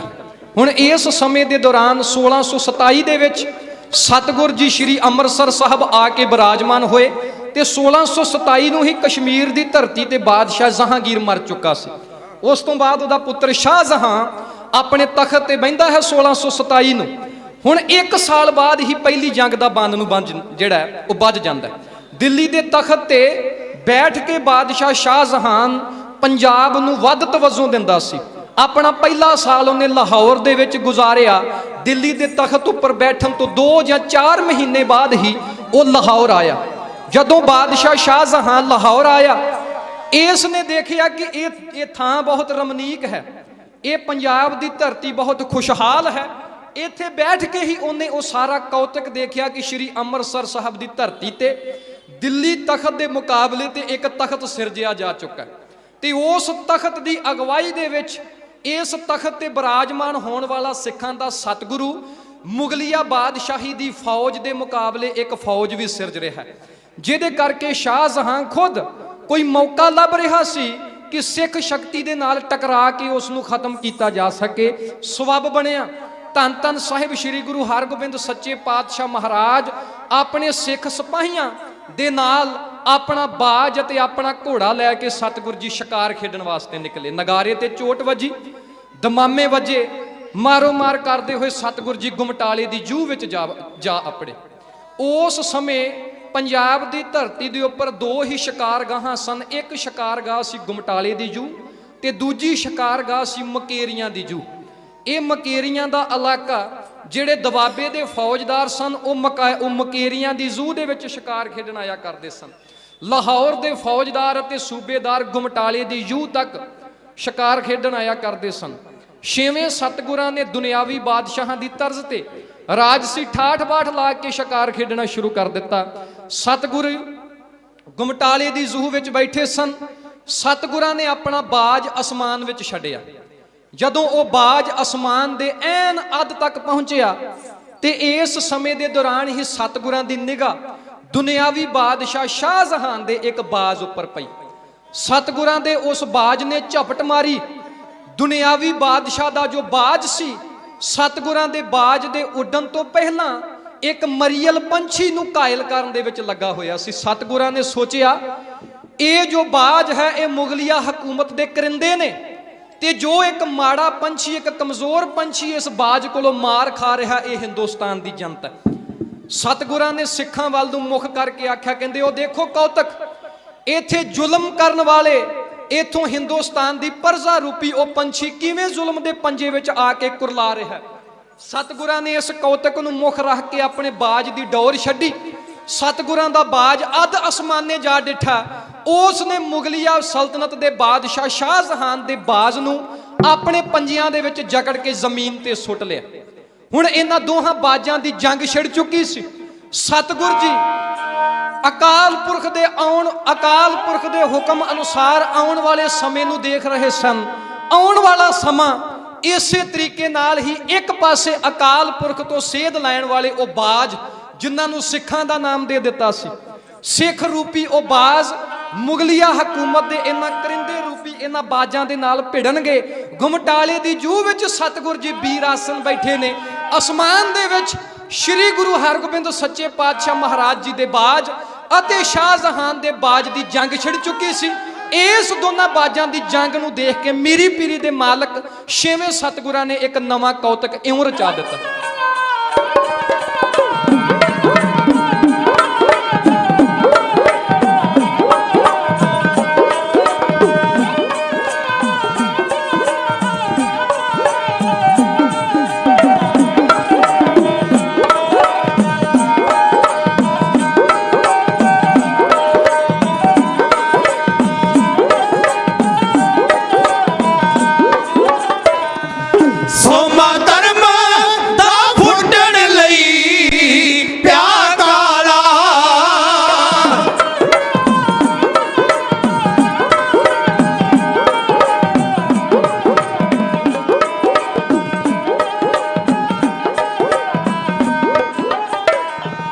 ਸੋਮਾ ਧਰਮਾ ਦਾ ਫੁੱਟਣ ਲਈ ਪਿਆ ਕਾਲਾ ਆ ਗਈ ਜ਼ਿੰਦਗੀ ਦਇਆ ਦਰੇਗ ਅੰਦਰ ਆ ਗਈ ਜ਼ਿੰਦਗੀ ਦਇਆ ਦਰੇਗ ਅੰਦਰ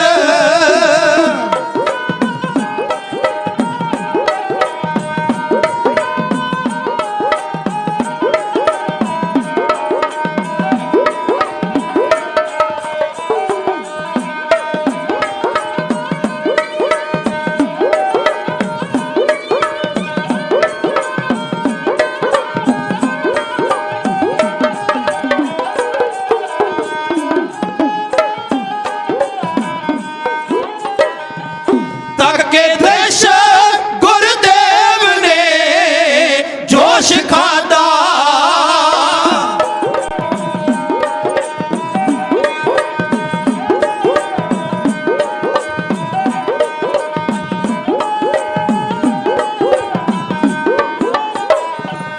ਤੱਕੇ ਦੇਸ਼ ਗੁਰਦੇਵ ਨੇ ਜੋਸ਼ ਖਾਦਾ ਖੂਨ ਖੜ ਕੇ ਆ ਦਿਲ ਦੀ ਦੇਗ ਅੰਦਰ ਖੂਨ ਖੜ ਕੇ ਆ ਦਿਲ ਦੀ ਦੇਗ ਅੰਦਰ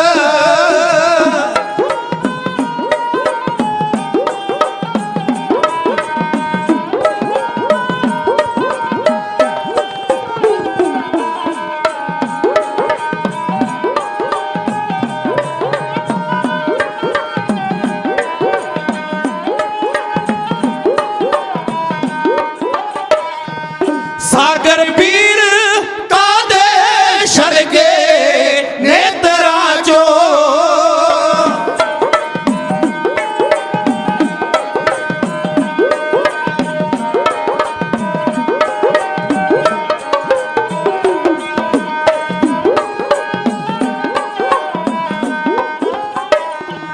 ਸਾਗਰ ਵੀਰ ਕਾਦੇ ਛਲਕੇ ਨੇਤਰਾਂ ਚੋਂ ਡੋਲੇ ਫਰਕ ਪਏ ਰੋਦੇ ਦੇਗ ਅੰਦਰ ਡੋਲੇ ਫਰਕ ਪਏ ਰੋਦੇ ਦੇਗ ਅੰਦਰ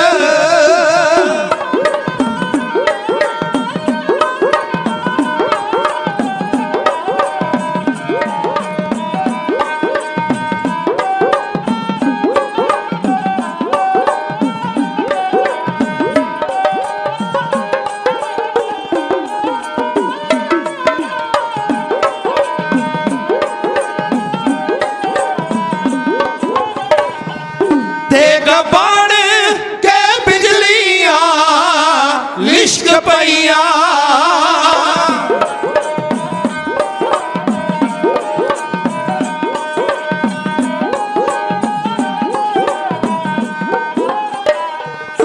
ਦੇਗ ਬਣ ਕੇ ਬਿਜਲੀਆਂ ਲਿਸ਼ਕ ਪਈਆਂ ਸੂਰਮ ਗਦੀ ਦੇ ਗਰਜ ਦੇ ਦੇਗ ਅੰਦਰ ਸੂਰਮ ਗਦੀ ਦੇ ਗਰਜ ਦੇ ਦੇਗ ਅੰਦਰ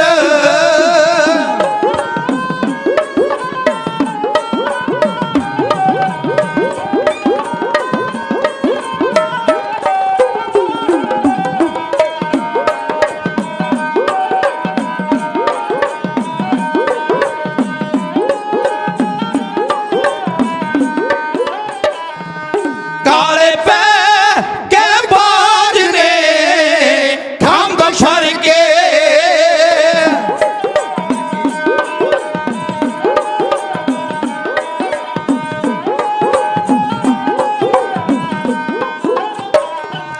ਕਾਲੇ ਪੈ ਕੇ ਬਾਜ ਨੇ ਖੰਭ ਫੜ ਕੇ ਛੱਡੀ ਡੋਰ ਗੁਰਦੇਵ ਉਡਾ ਦਿੱਤਾ ਛੱਡੀ ਡੋਰ ਗੁਰਦੇਵ ਉਡਾ ਦਿੱਤਾ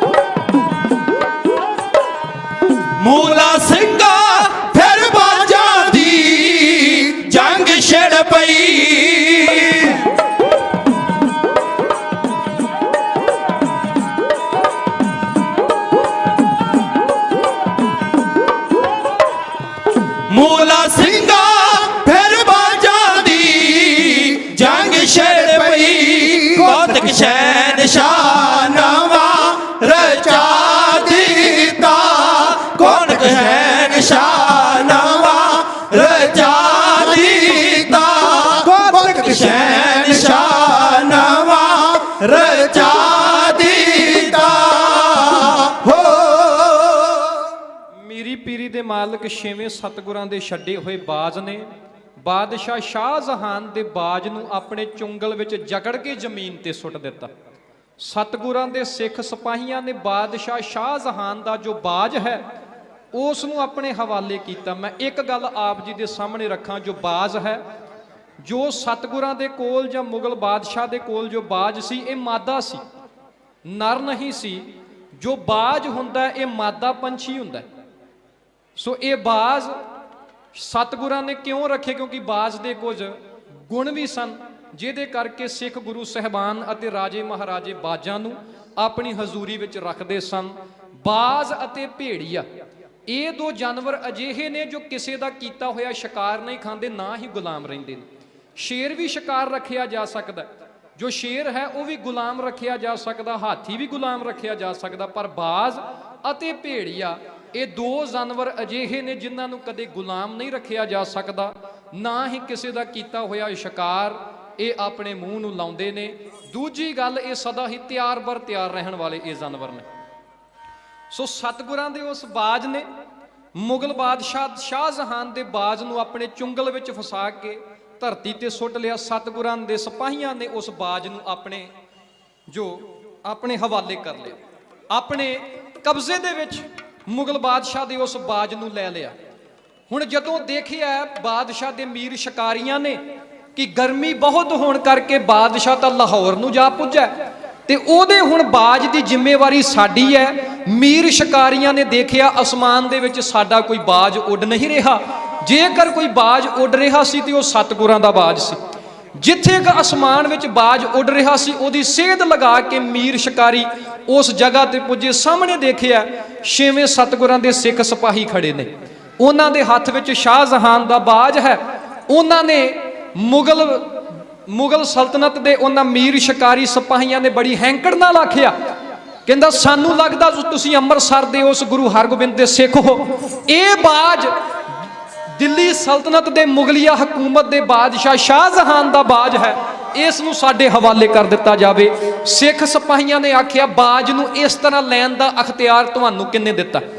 ਉਹਨਾਂ ਆਖਿਆ, ਕਹਿੰਦਾ ਇਹ ਧਰਤੀ ਦਾ ਜੋ ਬਾਦਸ਼ਾਹ ਹੈ ਸ਼ਾਹਜਹਾਨ, ਅਸੀਂ ਉਹਦੇ ਕਰਿੰਦੇ ਹਾਂ।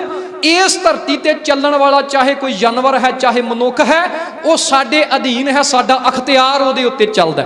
ਸਤਿਗੁਰਾਂ ਦੇ ਸਿੱਖ ਸਿਪਾਹੀ ਜੋ ਨਿਡਰ ਹੋ ਚੁੱਕੇ ਸਨ, ਉਹਨਾਂ ਨੇ ਤਲਵਾਰ ਦੇ ਜ਼ੋਰ ਨਾਲ ਹਿੱਕ ਦੇ ਜ਼ੋਰ ਨਾਲ ਬਾਜ਼ ਦੇ ਨੂੰ ਇਨਕਾਰ ਕਰ ਦਿੱਤਾ। ਗੱਲ ਲੜਾਈ ਤੇ ਵਧੀ।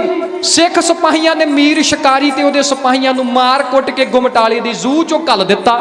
ਲਾਹੌਰ ਜਾ ਕੇ ਮੀਰ ਸ਼ਿਕਾਰੀ ਪਿੱਟਿਆ।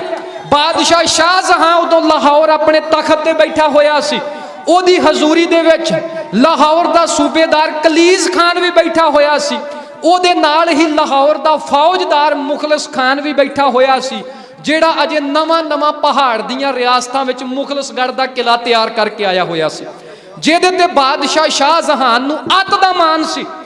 ਮੀਰ ਸ਼ਿਕਾਰੀ ਦਰਬਾਰ ਦੇ ਵਿੱਚ ਦਾਖਲ ਹੋਇਆ, ਫਰਸ਼ੀ ਸਲਾਮ ਕੀਤੀ, ਛਾਤੀ ਤੇ ਹੱਥ ਮਾਰ ਕੇ, ਪੱਟਾਂ ਤੇ ਹੱਥ ਮਾਰ ਕੇ ਦੁਹਾਈ ਪਾ ਕੇ ਸ਼ਿਕਾਰੀ ਨੇ ਆਖਿਆ, ਕਹਿੰਦੇ ਬਾਦਸ਼ਾਹ ਅਜੇ ਤੂੰ ਲਾਹੌਰ ਵਿੱਚ ਹੈ, ਤੁਸੀਂ ਜਹਾਂਪਨਾਹ ਜੇ ਲਾਹੌਰ ਵਿੱਚ ਹੋ, ਤੁਹਾਡੀ ਨੱਕ ਥੱਲੇ ਹੀ ਉਸ ਫਕੀਰਾਂ ਦੇ ਟੋਲੇ ਨੇ ਤੁਹਾਡੀ ਰਾਜਸ਼ਾਹੀ ਸੱਤਾ ਦਾ ਪ੍ਰਤੀਕ ਬਾਜ਼ ਸਾਡੇ ਕੋ ਖੋਹ ਲਿਆ।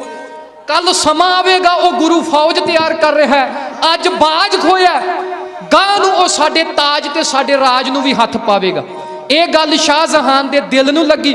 ਦੂਸਰੇ ਪਾਸੇ ਗੁਰੂ ਮਹਾਰਾਜ ਦੇ ਸਿੱਖ ਵੀ ਬਾਦਸ਼ਾਹ ਦਾ ਬਾਜ਼ ਲੈ ਕੇ ਗੁਰੂ ਦਰਬਾਰ ਵਿੱਚ ਹਾਜ਼ਰ ਹੋਏ। ਸਤਿਗੁਰਾਂ ਨੇ ਆਖਿਆ, ਕਹਿੰਦੇ ਮੈਂ ਸੁਣਿਆ ਇਹ ਸ਼ਾਹਜਹਾਨ ਦਾ ਬਾਜ਼ ਹੈ। ਸਤਿਗੁਰਾਂ ਨੇ ਮੁਸਕਰਾ ਕੇ ਆਖਿਆ, ਇਹ ਬਾਜ਼ ਤਾਂ ਤੁਸੀਂ ਲੈ ਆਏ ਜੇ, ਇਹ ਬਾਜ਼ ਹੁਣ ਇੱਕ ਵੱਡੀ ਜੰਗ ਦਾ ਕਾਰਨ ਬਣੇਗਾ। ਕੁਝ ਸਿੱਖਾਂ ਨੇ ਆਖਿਆ, ਸਤਿਗੁਰ ਜੀ ਬਾਜ਼ ਕਰਕੇ ਜੰਗ ਕਰਨੀ ਮੁਨਾਸਬ ਨਹੀਂ, ਸਿਰਫ ਇੱਕ ਜਾਨਵਰ ਕਰਕੇ, ਇੱਕ ਪੰਛੀ ਕਰਕੇ ਤੁਸੀਂ ਮੈਦਾਨੇ ਜੰਗ ਵਿੱਚ ਸਿੱਖਾਂ ਨੂੰ ਝੋਂਕ ਦੇਵੋਗੇ, ਇਹ ਗੱਲ ਕੋਈ ਮੁਨਾਸਬ ਨਹੀਂ, ਕੋਈ ਫੱਬਦੀ ਨਹੀਂ। सतगुर जी तखत ते बैठे सन। मुस्कुरा के आख्या सतगुरां ने, सतगुरां दे पावन वाक नूं गुरबला पातशाही छेवीं दे जो रचेता है उन्हें अंकित किया। कहते पातशाह ने फरमाया, कहते हमने बाज इन्हें नहीं देना, ताज राज सब इनसे लेना। पातशाह कहते गल बाज दी नहीं, गल ताज दी है, गल राज दी है। ना तो इन्हां नूं बाज दिता जाएगा, इन्हां दा ताज ते इन्हां दा राज भी खोल दिता जाएगा। सतगुरां ने सिख सिपाहियां नूं हदायत कर दी, तैयार रहा जाए, किसी भी समय लाहौर तो शाही लश्कर श्री दरबार साहब नूं घेर सकदा। लोहगढ़ दा किला जो लाहौर वाले पासे, पश्चिम वाले पासे अमृतसर साहब तो पश्चिम वाले पासे सतगुरां ने तैनात करवाया सी। ओदी पकियाई वास्ते 25 सिंह तैनात कर दिते गए। ओदी पकियाई वास्ते 25 सिख तैनात कर दिते गए। दूसरे पासे बादशाह शाहजहां लाहौर दे विच सड़ बल चुका सी। उन्हें गुस्से में आके आख्या, कहता साडी हुकूमत है जिन्हों पक्की होए नूं 100 साल तो उत्ते समा हो चुके। अज तक किसी बागी ने, किसी दखन के मरहटे ने, किसी राजपुताने दे राजपूत ने, जां गंग दवाब दे किसी रहेले ने, जां पेशावर दे किसी पठान ने, जां कंधार दे किसी अमीर ने साडियां अखां विच अखां पा के गल करन दी जरूरत नहीं कीती। एक फकीर दी अगवाई विच ये नीलियां बाणियां वाले सिख साडे सामने खलोण दी किवें जरूरत कर सकते हैं। कलीच खां उठिया, छाती ते हथ मार के उन्हें आख्या, जहां पना लाहौर दा सूबेदार मैं हाँ, इस समय तुहाडी हजूरी विच खलो के पहली गल रखन दा अख्तियार मैनू है। अपने इस गुलाम नूं हुक्म दिता जावे। बादशाह शाहजहान ने एक परवाना फड़िया, ओदे उपर लिखिया कुलीच खान नूं अख्तियार है अपनी मर्जी का फौजदार भेज के गुरु की शक्ति नूं दबा सकदा है। कलीच खान ने उस परवाने नूं मत्थे नाल लाया, मत्थे नाल ला के चुम्मिया, लाहौर दे किले तो बाद अपनी शाही छाउणी विच जा पुज्जा। उन्हें जांदियां ही मुखलिस खान नूं वंगारिया। मुखलिस खान जो लाहौर दा फौजदार सी, मन्निया परमन्निया जरनैल सी, अजे 2-3 महीने पहला ही पहाड़ दियां रियासतां विच मुखलिसगढ़ नाम दा एक किला तैयार करके आया होया सी। इसे ही मुखलिसगढ़ दे किले नूं अगां जाके बाबा बंदा सिंह बहादुर ने 1710 ईस्वी नूं खालसा राज की पहली राजधानी बनाया, जिहड़ा मुखलिसगढ़ दा किला मुखलिस खान ने शाहजहान तो आग्या लैके तमीर कीता सी। मुखलिस खान नूं नाल लिया। कलीज खान ने हुक्म किया कि अपने वंडे आउंदी फौज तैयार कर लै। लाहौर की उस शाही छाउणी दे विच अपनी तलवार नूं बेम्यान करके फौजां दे सामने खलो के अपनियां अखां दे विच खून उतार के कलीच खान लाहौर की वर्दीधारी फौज नूं गुरु दरबार दे विरुद्ध चढ़ाई करने लई जिवें ललकार लिया ढाडी जथा इउं बिन कर।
साडे बाज नू कल ताज नू भी करेगा ख्वार मुगल सिखां नू चढ़ाया सूबेदार ने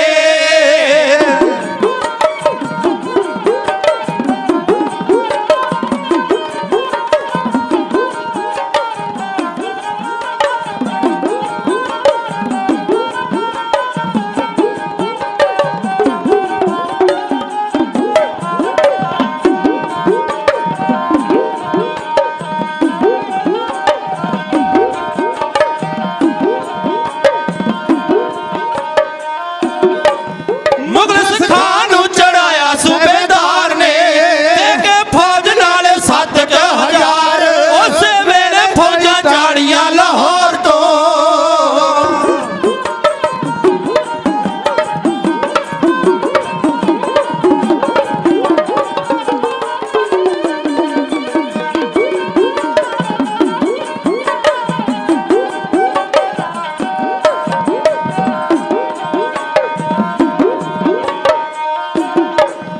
उस वेले फौजां चाड़ियां लाहौर तो आउण कर दिया मारो मार उस वेले फौजां चाड़ियां लाहौर तो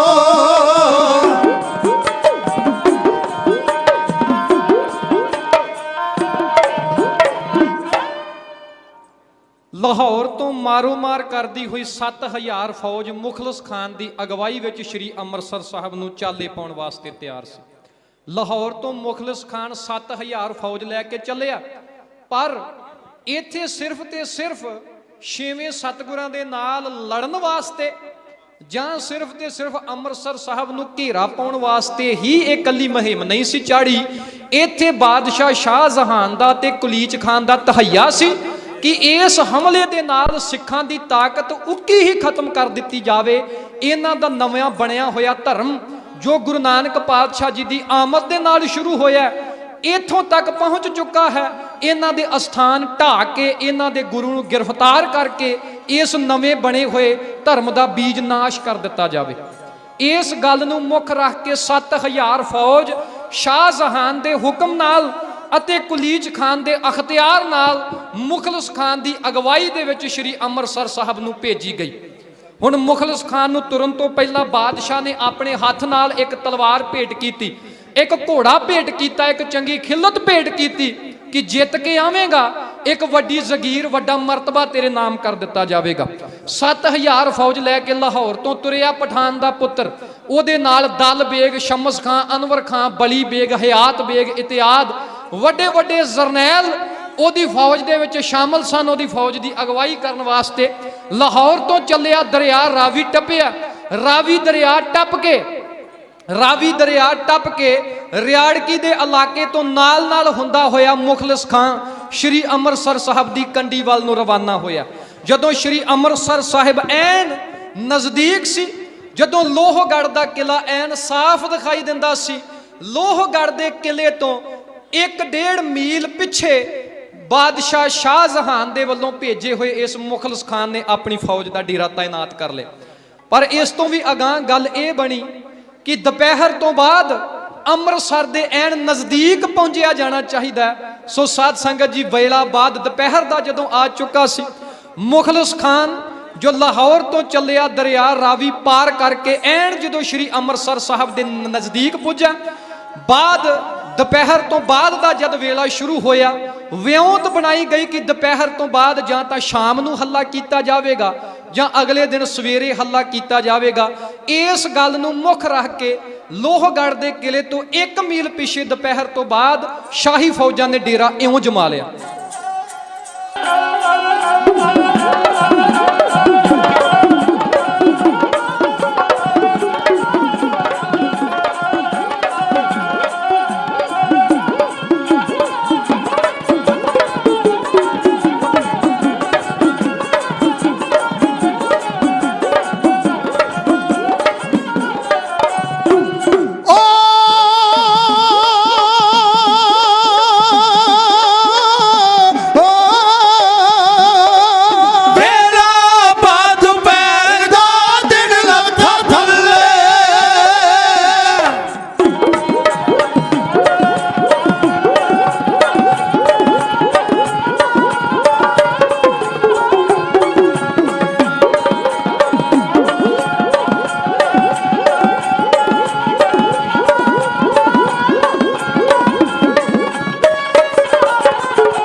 ਦਿਨ ਜਦ ਦੁਪਹਿਰ ਦੇ ਸਮੇਂ ਮੁਖਲਿਸ ਖਾਨ ਦੀ ਅਗਵਾਈ ਵਾਲੀ 7000 ਫੌਜ ਸ਼੍ਰੀ ਅੰਮ੍ਰਿਤਸਰ ਸਾਹਿਬ ਦੀ ਹਦੂਦ ਵਿੱਚ ਦਾਖਲ ਹੋਈ ਤਾਂ ਵਿਉਂਤ ਬਣਾਈ ਕਿ ਰਾਤ ਨੂੰ ਇੱਕ ਹੱਲਾ ਲੋਹਗੜ੍ਹ ਦੇ ਕਿਲੇ ਉੱਪਰ ਕੀਤਾ ਜਾਵੇ। 25 ਸਿੱਖਾਂ ਦੀ ਤਾਇਨਾਤੀ ਸੀ ਕਿਲਾ ਲੋਹਗੜ੍ਹ ਦੇ ਵਿੱਚ, ਜਿਹਦੀਆਂ ਕੰਧਾਂ ਮਿੱਟੀ ਦੀਆਂ ਬਣੀਆਂ ਹੋਈਆਂ ਸਨ। ਸਤਿਗੁਰਾਂ ਦੇ ਸਾਹਮਣੇ ਸਿੱਖਾਂ ਨੇ ਅਰਦਾਸ ਕੀਤੀ ਕਿ ਸਤਿਗੁਰ ਜੀਓ, ਮੁਗਲ ਸਾਮਰਾਜ ਦੀ ਇਸ ਫੌਜ ਦੇ ਕੋਲ ਭਾਰੀਆਂ ਤੋਪਾਂ ਨੇ, ਭਾਰੀ ਜ਼ਖੀਰਾ ਹੈ, ਸਾਡੇ ਕੋਲ ਤਾਂ ਕੋਈ ਤੋਪ ਨਹੀਂ। ਸਤਿਗੁਰਾਂ ਨੇ ਕਿਹਾ ਕਿ ਕਿਲੇ ਦੀ ਪਕਿਆਈ ਤੋਪਾਂ ਨਾਲ ਨਹੀਂ, ਲੜਨ ਵਾਲਿਆਂ ਦੇ ਹੌਸਲੇ ਤੋਂ ਮਿੱਥੀ ਜਾਂਦੀ। ਸਤਿਗੁਰਾਂ ਨੇ ਕਿਹਾ ਕਿ ਅਕਾਲ ਪੁਰਖ ਦਾ ਧਿਆਨ ਧਰ ਕੇ ਇੱਕ ਲੱਕੜ ਦੀ ਤੋਪ ਇਸ ਕਿਲੇ ਦੀ ਤਾਇਨਾਤੀ ਵਾਸਤੇ ਭੇਜੀ ਜਾਵੇਗੀ। ਸੋ ਖੇਮ ਕਰਨ ਦੇ ਇੱਕ ਮਿਸਤਰੀ ਦੇ ਵੱਲੋਂ ਗੁਰੂ ਘਰ ਦਾ ਸ਼ਰਧਾਲੂ ਸਿੱਖ ਸੀ, ਲੱਕੜ ਦੀ ਤੋਪ ਬਣਾਈ ਗਈ ਜੋ ਲੋਹਗੜ੍ਹ ਦੇ ਕਿਲੇ ਦੀ ਐਨ ਫਸੀਲ ਦੇ ਉੱਪਰ ਤਾਇਨਾਤ ਕੀਤੀ ਗਈ। ਸਤਿਗੁਰਾਂ ਦੀ ਅਪਾਰ ਬਖਸ਼ਿਸ਼ ਦੇ ਨਾਲ ਇਸ ਲੱਕੜ ਦੀ ਤੋਪ ਨੇ ਮੁਗਲ ਸਲਤਨਤ ਦੀ ਇਸ ਫੌਜ ਨੂੰ ਖੰਡਾ ਕੇ ਰੱਖ ਦਿੱਤਾ। ਰਾਤ ਸਾਰੀ ਦੋਨਾਂ ਪਾਸਿਆਂ ਤੋਂ ਲੜਾਈ ਹੁੰਦੀ ਰਹੀ, ਜਵਾਬੀ ਕਾਰਵਾਈ ਹੁੰਦੀ ਰਹੀ ਤੇ ਦਿਨ ਚੜ੍ਹਨ ਤੱਕ 25 ਦੇ 25 ਸਿੱਖ ਹੀ ਲੋਹਗੜ੍ਹ ਦੇ ਕਿਲੇ ਦੀ ਜੋ ਤਾਇਨਾਤੀ ਕਰ ਰਹੇ ਸਨ ਸ਼ਹੀਦ ਹੋ ਗਏ। ਅਗਲਾ ਦਿਨ ਚੜ੍ਹਿਆ, ਬਾਬਾ ਭਾਨੂ ਜੀ ਪਹਿਲਾ ਜਥਾ ਲੈ ਕੇ, ਸਤਿਗੁਰਾਂ ਦਾ ਥਾਪੜਾ ਲੈ ਕੇ ਪਹਿਲਾ ਜਥਾ ਲੈ ਕੇ ਮੈਦਾਨੇ ਜੰਗ ਵਿੱਚ ਗਏ। ਬਾਬਾ ਭਾਨੂ ਜੀ ਦੇ ਹੱਥੋਂ ਸ਼ਮਸ਼ ਖਾਂ ਮਾਰਿਆ ਗਿਆ। ਹੁਣ ਬਾਬਾ ਭਾਨੂ ਜੀ ਦੇ ਟਾਕਰੇ ਦੇ ਉੱਪਰ ਅਨਵਰ ਖਾਂ ਆਇਆ। ਹੁਣ ਜਦੋਂ ਬਾਬਾ ਭਾਨੂ ਜੀ ਅਨਵਰ ਖਾਨ ਦੀ ਫੌਜ ਨਾਲ ਲੜਦੇ ਹੋਏ ਸ਼ਹੀਦ ਹੋਏ, ਬਾਬਾ ਬਿਧੀ ਚੰਦ ਜੀ ਦੀ ਅਣਖ ਨੇ, ਬਾਬਾ ਬਿਧੀ ਚੰਦ ਜੀ ਨੇ ਜਦੋਂ ਦੇਖਿਆ ਕਿ ਮੈਦਾਨੇ ਜੰਗ ਵਿੱਚ ਹੁਣ ਸਿੱਖ ਸੂਰਮੇ ਆਮੋ ਸਾਹਮਣੇ, ਹੁਣ ਮੈਦਾਨੇ ਜੰਗ ਵਿੱਚ ਲੋਹੇ ਤੇ ਲੋਹਾ ਖੜਕ ਰਿਹਾ ਹੈ, ਬਾਬਾ ਭਾਨੂ ਜੀ ਦੀ ਸ਼ਹਾਦਤ ਨੇ ਬਾਬਾ ਬਿਧੀ ਚੰਦ ਜੀ ਨੂੰ ਰੋਹ ਚਾੜ ਕੇ ਰੱਖ ਦਿੱਤਾ। ਪੈਂਦੇ ਖਾਂ ਤੇ ਬਾਬਾ ਬਿਧੀ ਚੰਦ ਜੀ ਪੁਤਲੀ ਘਰ ਵਾਲੇ ਪਾਸੇ ਤੋਂ ਐਨ ਮੈਦਾਨੇ ਜੰਗ ਦੇ ਐਨ ਕੇਂਦਰ ਵਿੱਚ ਪਹੁੰਚ ਚੁੱਕੇ ਸਨ। ਇਸ ਤੋਂ ਇਲਾਵਾ ਬਾਬਾ ਤਖਤੂ ਜੀ, ਬਾਬਾ ਤਲੋਕਾ ਜੀ, ਬਾਬਾ ਨਾਨੂ ਜੀ ਜਦੋਂ ਇਤਿਆਦ ਸ਼ਹੀਦ ਹੋ ਗਏ, ਜਦੋਂ ਬਾਬਾ ਸਿੰਘਾ ਪ੍ਰੋਹਿਤ ਤੇ ਬਾਬਕ ਰਵਾਬੀ ਦੇ ਹੱਥੋਂ ਵੱਡੇ ਵੱਡੇ ਮੁਗਲ ਜਰਨੈਲ ਮਾਰੇ ਗਏ, ਇਸ ਸਮੇਂ ਖੁਦ ਮੁਖਲਿਸ ਖਾਨ ਆਪ ਮੈਦਾਨੇ ਜੰਗ ਵਿੱਚ ਆਪਣੇ ਸਿਪਾਹੀਆਂ ਦੀ ਅਗਵਾਈ ਕਰਨ ਵਾਸਤੇ ਆਇਆ। ਉਧਰੋਂ ਮੁਗਲਾਂ ਦਾ ਭੇਜਿਆ ਹੋਇਆ ਜਰਨੈਲ ਮੁਖਲਿਸ ਖਾਨ ਮੈਦਾਨੇ ਜੰਗ ਵਿੱਚ ਆ ਪੁੱਜਾ ਤੇ ਇਧਰ ਬਾਬਾ ਭਾਨੂ ਜੀ, ਬਾਬਾ ਨਾਨੂ ਜੀ, ਬਾਬਾ ਤਲੋਕਾ, ਤਖਤੂ ਅਤੇ ਬਾਬਾ ਤੋਤਾ ਜੀ ਦੀ ਸ਼ਹਾਦਤ ਦੇਖ ਕੇ ਅਤੇ ਬਾਬਾ ਬਿਧੀ ਚੰਦ ਜੀ ਨੂੰ ਲੜਦਿਆਂ ਦੇਖ ਕੇ ਸ੍ਰੀ ਗੁਰੂ ਹਰਗੋਬਿੰਦ ਸੱਚੇ ਪਾਤਸ਼ਾਹ ਮਹਾਰਾਜ ਆਪ ਘੋੜੇ ਤੇ ਅਸਵਾਰ ਹੋ ਕੇ ਮੈਦਾਨੇ ਜੰਗ ਵਿੱਚ ਆਣ ਪੁੱਜੇ। ਖੁਦ ਅਕਾਲ ਪੁਰਖ ਦਾ ਸਰੂਪ ਛੇਵੇਂ ਸਤਿਗੁਰ ਜੀ ਬੁਲੰਦ ਕੱਦ ਦੇ ਮਾਲਕ ਸਨ, ਆਪ ਮੈਦਾਨੇ ਜੰਗ ਵਿੱਚ ਸਿੱਖ ਫੌਜ ਦੀ ਅਗਵਾਈ ਕਰਨ ਵਾਸਤੇ ਆਏ। ਸਤਿਗੁਰਾਂ ਨੂੰ ਲੜਦਿਆਂ ਦੇਖ ਕੇ ਸਿੱਖ ਫੌਜਾਂ ਦੇ ਹੌਸਲੇ ਅਸਮਾਨ ਜਿੱਡੇ ਬੁਲੰਦ ਹੋ ਗਏ। ਸਤਿਗੁਰਾਂ ਦੇ ਘੋੜੇ ਨੇ ਜ਼ਮੀਨ ਤੇ ਪੌੜ ਮਾਰਿਆ, ਧਰਤੀ ਅਤੇ ਅਸਮਾਨ ਦਾ ਪਾੜ ਗੂੰਜ ਉੱਠਿਆ। ਸਤਿਗੁਰਾਂ ਦੇ ਆਉਣ ਦੇ ਸਵਾਗਤ ਵਿੱਚ ਸਿੱਖ ਸੂਰਮਿਆਂ ਨੇ ਫਤਿਹ ਦਾ ਨਾਰਾ ਬੁਲੰਦ ਕੀਤਾ, ਅਸਮਾਨ ਗੂੰਜ ਉੱਠਿਆ ਇਸ ਨਾਰੇ ਦੇ ਨਾਲ। ਹੁਣ ਸਤਿਗੁਰ ਜੀ ਬਾਬਾ ਬਿਧੀ ਚੰਦ ਜੀ ਨੂੰ ਨਿਰਦੇਸ਼ ਦੇ ਰਹੇ ਨੇ, ਪੈਂਦੇ ਖਾਂ ਪਠਾਨ ਨੂੰ ਨਿਰਦੇਸ਼ ਦੇ ਰਹੇ ਨੇ। ਸਤਿਗੁਰਾਂ ਦੇ ਨਿਰਦੇਸ਼ਾਂ ਉੱਪਰ ਸਿੱਖ ਸੂਰਮੇ ਦੁਸ਼ਮਣ ਦੇ ਆਹੂ ਲਾਈ ਜਾ ਰਹੇ ਨੇ। ਹੁਣ ਛੇਵੇਂ ਸਤਿਗੁਰ ਜੀ ਖੁਦ ਘੋੜੇ ਤੇ ਅਸਵਾਰ ਮੈਦਾਨੇ ਜੰਗ ਵਿੱਚ ਫੌਜ ਦੀ ਅਗਵਾਈ ਕਰ ਰਹੇ ਨੇ। ਇਸ ਨਜ਼ਾਰੇ ਨੂੰ ਲਿਖਿਆ ਸਮੇਂ ਦੇ ਸਮਕਾਲੀ ਇਤਿਹਾਸਕਾਰ ਮੋਹਸਨ ਫਾਨੀ ਨੇ। ਸਾਧ ਸੰਗਤ ਜੀ, ਮਨੋਬਿਰਤੀਆਂ ਇਕਾਗਰ ਕਰਕੇ ਰੱਖੀਏ। ਸਤਿਗੁਰਾਂ ਦੇ ਇਸ ਜੰਗ ਦੇ ਕੌਤਕ ਨੂੰ ਸਮੇਂ ਦੇ ਸਮਕਾਲੀ ਇਤਿਹਾਸਕਾਰ ਮੋਹਸਨ ਫਾਨੀ ਨੇ ਅੰਕਿਤ ਕੀਤਾ। ਉਹਨੇ ਇੱਕ ਕਿਤਾਬ ਲਿਖੀ ਜਿਹਦਾ ਨਾਮ ਹੈ ਦਾਬਿਸਤਾਨ-ਏ ਮਜ਼ਾਹਿਬ। ਦਾਸ ਨੇ ਇਹ ਲਿਖਤ ਵਾਚੀ ਤਾਂ ਨਹੀਂ, ਪਰ ਇਸ ਲਿਖਤ ਦੀ ਜੋ ਪੜਚੋਲ ਹੈ, ਇਸ ਲਿਖਤ ਦੀ ਜੋ ਪੜਚੋਲ ਅਤੇ ਆਲੋਚਨਾ ਹੈ, ਉਹਦਾ ਲੇਖ ਮੈਂ ਸਰਦਾਰ ਹਰਚੰਦ ਸਿੰਘ ਬੇਦੀ ਦੀ ਕਿਤਾਬ ਜੋ ਹੈ ਸਿੱਖ ਇਤਿਹਾਸ ਦੇ ਫਾਰਸੀ ਸਰੋਤ, ਉਹਦੇ ਵਿੱਚ ਇਹ ਦਾਬਿਸਤਾਨ-ਏ ਮਜ਼ਾਹਿਬ ਦੇ ਆਧਾਰ ਤੇ ਲਿਖਿਆ ਹੋਇਆ ਲੇਖ ਜ਼ਰੂਰ ਪੜ੍ਹਿਆ ਸੀ, ਜਿਹਦੇ ਆਧਾਰ ਤੇ ਮੈਂ ਇਹ ਗੱਲ ਆਪ ਜੀ ਦੇ ਸਾਹਮਣੇ ਸਾਂਝੀ ਕਰਨ ਲੱਗਾ। ਦਾਬਿਸਤਾਨ-ਏ ਮਜ਼ਾਹਿਬ ਦਾ ਕਰਤਾ ਮੋਹਸਨ ਫਾਨੀ ਲਿਖਦਾ, ਕਹਿੰਦਾ ਮੈਂ ਛੇਵੇਂ ਸਤਿਗੁਰਾਂ ਦੀਆਂ 4 ਜੰਗਾਂ ਦਾ ਵਰਣਨ, 4 ਜੰਗਾਂ ਦਾ ਵੇਰਵਾ ਆਪਣੀ ਅੱਖੀਂ ਦੇਖਿਆ। ਕਹਿੰਦਾ ਸ੍ਰੀ ਗੁਰੂ ਹਰਗੋਬਿੰਦ ਪਾਤਸ਼ਾਹ ਮਹਾਰਾਜ ਦੇ ਬਰਾਬਰ ਦਾ ਜਰਨੈਲ, ਉਹਨਾਂ ਦੇ ਬਰਾਬਰ ਦਾ ਯੋਧਾ ਪੂਰੇ ਹਿੰਦੁਸਤਾਨ ਦੇ ਵਿੱਚ ਉਦੋਂ ਮੌਜੂਦ ਨਹੀਂ ਸੀ। ਮੋਹਸਨ ਫਾਨੀ ਲਿਖਦਾ ਹੈ, ਕਹਿੰਦਾ ਮੈਂ ਵੱਡੇ ਵੱਡੇ ਜਰਨੈਲ ਦੇਖੇ ਮੈਦਾਨੇ ਜੰਗ ਵਿੱਚ, ਗੁੱਸੇ ਦੇ ਨਾਲ ਲੋਹੇ ਲਾਖੇ ਹੋ ਜਾਣਗੇ, ਪਰ ਸਤਿਗੁਰੂ ਜੀ ਦੇ ਮੈਂ ਚਿਹਰੇ ਦੇ ਉੱਪਰ ਕਦੇ ਕੋਈ ਸ਼ਿਕਨ ਨਹੀਂ ਦੇਖਿਆ। ਕਹਿੰਦਾ ਮੈਂ ਸਤਿਗੁਰਾਂ ਦੇ ਚਿਹਰੇ ਉੱਪਰ ਵੀਰ ਰਸ ਦੀ ਮੁਸਕਰਾਹਟ ਦੇਖੀ, ਕਦੇ ਉਹਨਾਂ ਦੇ ਚਿਹਰੇ ਉੱਪਰ ਸ਼ਿਕਨ ਨਹੀਂ ਦੇਖਿਆ। ਦਾਬਿਸਤਾਨ-ਏ ਮਜ਼ਾਹਿਬ ਦਾ ਕਰਤਾ ਮੋਹਸਨ ਫਾਨੀ ਹੋਰ ਲਿਖਦਾ, ਕਹਿੰਦਾ ਸਤਿਗੁਰਾਂ ਦਾ ਕੱਦ ਬੜਾ ਬੁਲੰਦ ਹੈ, ਸਤਿਗੁਰਾਂ ਦੀਆਂ ਲੰਮੀਆਂ ਬਾਹਾਂ, ਚੌੜੀ ਛਾਤੀ, ਭਰਵਾਂ ਸਰੀਰ, चौड़े मोढे डलकवा मत्था मोटे मोटे नेत्र ते रंग साफ है। पर कहते सतगुरां दे चेहरे उपर छोटे छोटे दाग ने, क्योंकि बचपन विच चेचक हो गई सी, जिहदे करके छोटे छोटे उस चेचक दे दाग सतगुरां दे मुखार बिंद ते ने। पर मोहसिन फानी कहंदा है पर यह दाग भी सतगुरां दे चेहरे की खूबसूरती विच विघन नहीं पा रहे, सगों ये दाग सतगुरां दी खूबसूरती नूं चार चंद लगा रहे हैं। तीजी गल बड़ी कमाल दी लिखदा है, कहंदा सतगुरां नूं मैं जदों भी अपने दुश्मन दे नाल लड़दे हुए देखिया, कहंदा पहली गल उन्हां ने मैदाने जंग विच किसी नूं दुश्मन समझिया ही नहीं, क्योंकि सतगुर निरभाओ ते निर्वैर है, सतगुरां दा किसी नाल वैर नहीं। पर कहंदे मैदाने जंग विच उन्हां दे विरुद्ध लड़न आए किसी भी जरनैल नाल लड़न वेले वो एक उस्ताद दी भूमिका निभाउंदे ने। कहंदे जदों सतगुर जी अपने विरुद्ध चढ़ के आए किसी जरवाने उपर वार करते ने तां इउं प्रतीत हुंदा जिवें कोई उस्ताद अपने चेले नूं युद्ध विद्या की सिक्ख्या दे रहा हुंदा। हुण जदों सतगुरां नूं लड़दियां देखिया मुखलिस खान ने, पठान दा पुत्र सी, ओदी गैरत ने टुंबिया, उन्हें मन विच सोचिया कहंदा वो सामने सिखां दा गुरु है नाले फौज दा जरनैल है, इनू मार के मैं इस समय ही मैदाने जंग विच जंग नूं खत्म कर सकदा। गुरु दी मौत नाल जंग खत्म हो जाएगी, बादशाह दे कोलों मूँह मंगियां जगीरां हासिल कर लेवांगा।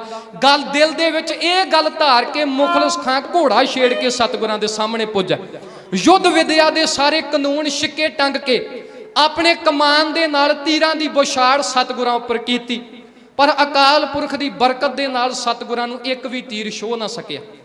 उस तो बाद जदों सतगुरां ने तीर चलाया, मुखलिस खान दे घोड़े दी हिक च तीर लगा, घोड़ा जमीन ते डिग पिया।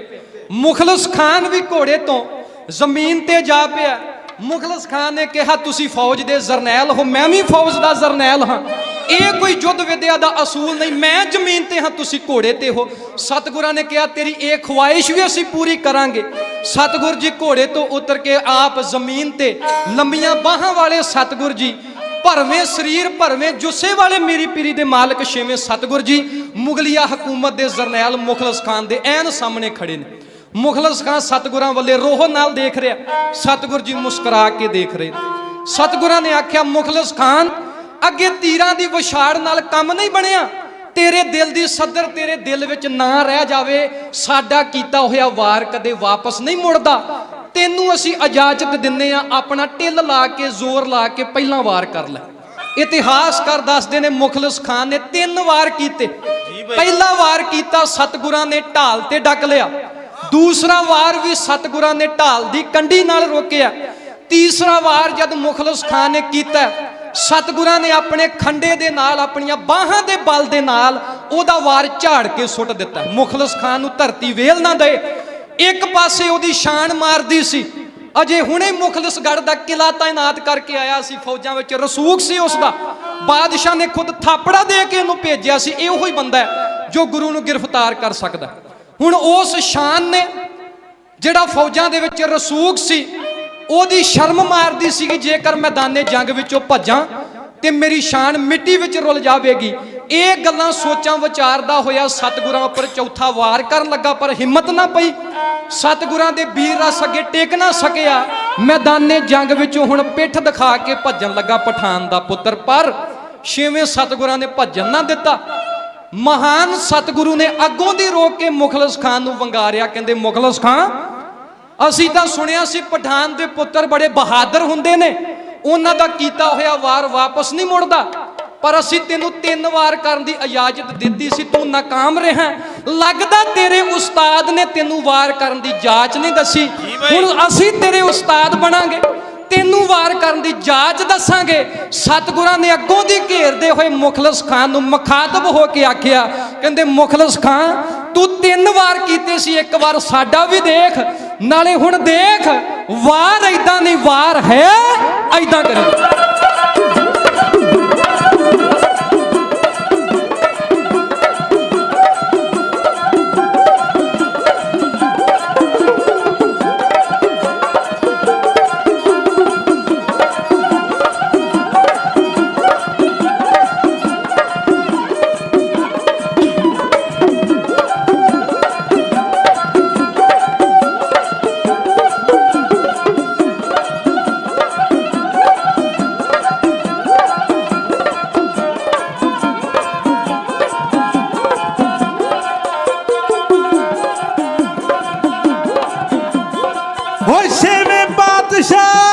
ਜੱਗ ਦੇ ਵਿੱਚ ਆ ਕੇ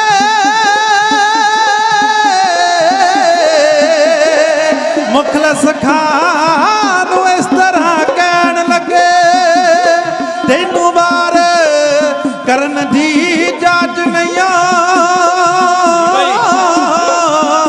ਤੇ ਵਾਰ ਇਸ ਤਰ੍ਹਾਂ ਕਰੀਦਾ ਉਹ ਕਹਿਣ ਲੱਗੇ। ਹੋ ਦੇਖ ਖਿੱਚ ਕੇ ਗੁਰਾਂ ਮਿਆਣ ਵਿੱਚੋਂ, ਤੇ ਇੱਕ ਵਾਰ ਨਾ ਨਕਸ਼ਾ ਬਦਲਾ ਦਿੱਤਾ। ਪਰਮਿੰਦਰ ਸਿੰਘਾ ਕੋਈ ਨਾੜਿਆ ਗੁਰਾਂ ਅੱਗੇ, ਤੇ ਝੜੇ ਵੈਰੀ ਤਾਈ ਗੁਰਾਂ ਝਟਕਾ ਦਿੱਤਾ, ਤੇ ਝੜੇ ਵੈਰੀ ਤਾਈ ਗੁਰਾਂ ਝਟਕਾ ਦਿੱਤਾ।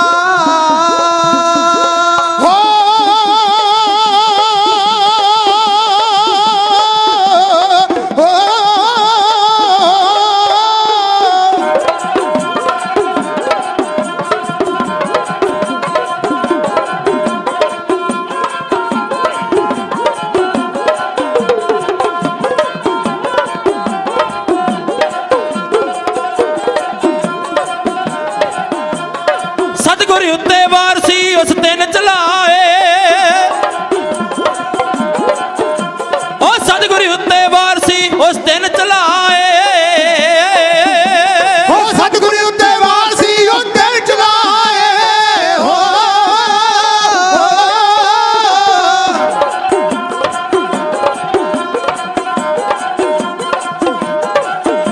ਉਹ ਸਤਿਗੁਰ ਉੱਤੇ ਵਾਰ ਸੀ ਉਸ ਦਿਨ ਚਲਾਏ।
ਵਾਲੇ ਆਕਾਸ਼ ਦੇ ਦੋ ਹੱਥ ਉਠਾਏ ਹੋ ਸਤਿਗੁਰ ਵਾਲੇ ਆਕਾਸ਼ ਦੇ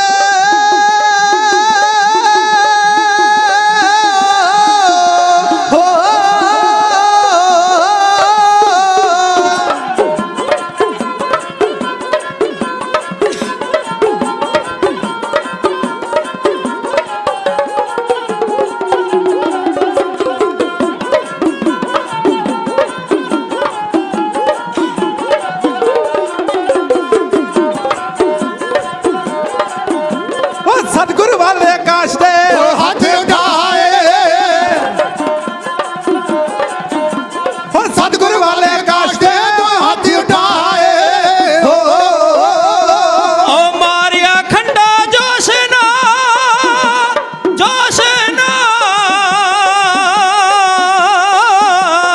ਤੇ ਅਕਾਲ ਗਜਾਏ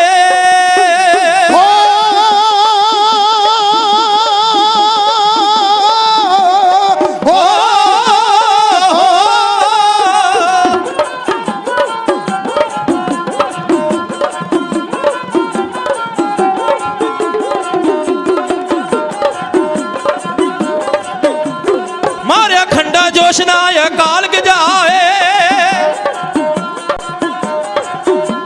ਹੋ ਮਾਰਿਆ ਖੰਡਾ ਜੋਸ਼ ਨਾ ਅਕਾਲ ਗਜਾਏ ਮਾਰਿਆ ਖੰਡਾ ਜੋਸ਼ ਨਾਲ ਅਕਾਲ ਗੁਜਾਏ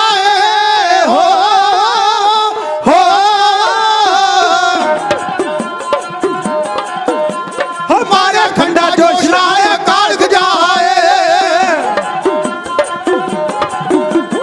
ਮਾਰਿਆ ਖੰਡਾ ਜੋਸ਼ ਨਾਲ ਅਕਾਲ ਗੁਜਾਏ ਓ ਪੀ ਗਿਆ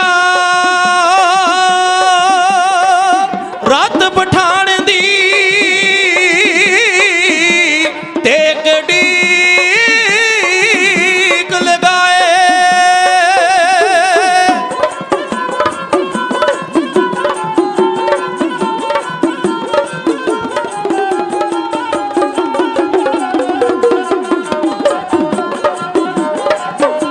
ਓ ਪੀ ਗਿਆ ਰਾਤ ਪਠਾਣ ਦੀ ਇੱਕ ਡੀਕ ਲਗਾਏ ਹੋ ਪੀ ਗਿਆ ਰਾਤ ਪਠਾਣ ਦੀ ਇੱਕ ਡੀਕ ਲਗਾਏ ਪੀ ਗਿਆ ਰਾਤ ਪਠਾਣ ਦੀ ਇੱਕ ਡੀਕ ਲਗਾਏ ਪੀ ਗਿਆ ਰਾਤ ਪਠਾਣ ਦੀ ਇੱਕ ਡੀਕ ਲਗਾਏ ਹੋ ਮੁੱਲਾ ਸਿੰਘਾ ਭੱਜ ਗਏ ਵੈਰੀ ਘਬਰਾਏ ਮੁੱਲਾ ਸਿੰਘਾ ਭੱਜ ਗਏ ਵੈਰੀ ਘਬਰਾਏ ਮੂਲਾ ਸਿੰਘਾ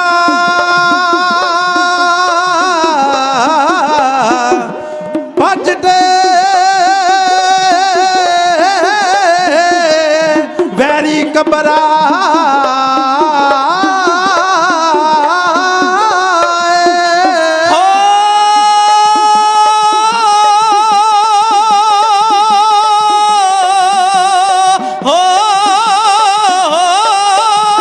ਮੂਲਾ ਸਿੰਘਾ ਭੱਜ ਗਏ ਵੈਰੀ ਘਬਰਾਏ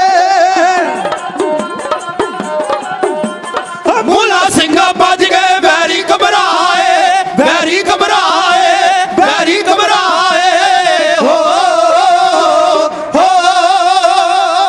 ਮੀਰੀ ਪੀਰੀ ਦੇ ਮਾਲਕ ਛੇਵੇਂ ਸਤਿਗੁਰਾਂ ਦੇ ਇੱਕੋ ਵਾਰ ਦੇ ਨਾਲ ਹੀ ਮੁਖਲਸ ਖਾਂ ਦੋ ਟੋਟੇ ਹੋ ਕੇ ਧਰਤੀ ਤੇ ਜਾ ਪਿਆ। ਖੱਬੇ ਮੋਢੇ ਤੇ ਸਤਿਗੁਰਾਂ ਨੇ ਵਾਰ ਕੀਤਾ, ਸੱਜੀ ਵੱਖੀ ਥਾਣੀ ਖੰਡਾ ਕੱਢ ਦਿੱਤਾ, ਜਨੇਊ ਪਾ ਦਿੱਤਾ, ਦੋ ਟੋਟੇ ਹੋ ਕੇ ਮੁਖਲਸ ਖਾਨ ਧਰਤੀ ਤੇ ਡਿੱਗਾ। ਉਹਦੇ ਮਰਨ ਦੀ ਦੇਰ ਸੀ। ਉਹਦੀ 7000 ਫੌਜ ਦੇ ਵਿੱਚੋਂ ਬਚੇ ਹੋਏ ਸਿਪਾਹੀ ਹੁਣ ਆਪਣੀ ਜਾਨ ਬਚਾਉਣ ਵਾਸਤੇ ਤਤਪਰ ਹੋ ਗਏ। ਇਹ ਵੀ ਗੱਲ ਸਿਰਫ ਸਿੱਖ ਕੌਮ ਦੇ ਹਿੱਸੇ ਆਈ ਹੈ ਕਿ ਬਿਨਾਂ ਜਰਨੈਲ ਤੋਂ ਸਿਰਫ ਸਿੱਖ ਕੌਮ ਹੀ ਲੜ ਸਕਦੀ ਹੈ। ਇਤਿਹਾਸ ਗਵਾਹ ਹੈ।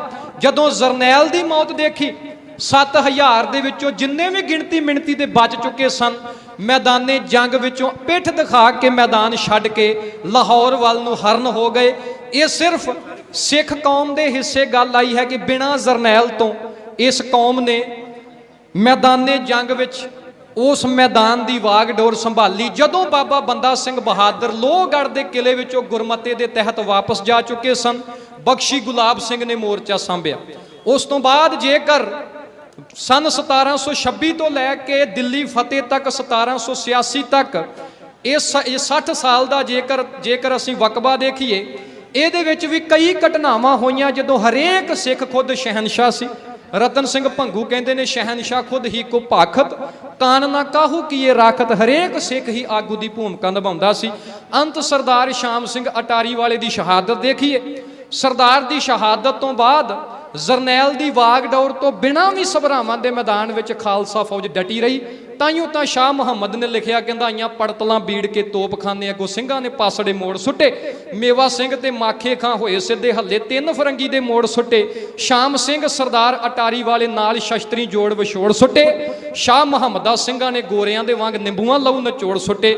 ਸੋ ਇਹ ਸਿੱਖ ਕੌਮ ਦੇ ਗੱਲ ਹਿੱਸੇ ਆਈ ਹੈ। ਪਠਾਣੀ ਕੌਮ ਦਾ ਜਰਨੈਲ ਮੁਖਲਸ ਖਾਂ ਮਾਰਿਆ ਗਿਆ। ਬਚੀ ਹੋਈ ਫੌਜ ਮੈਦਾਨੇ ਜੰਗ ਵਿੱਚੋਂ ਹਰਨ ਹੋ ਗਈ। ਮੈਦਾਨ ਸਤਿਗੁਰਾਂ ਦੇ ਹੱਥ ਆਇਆ।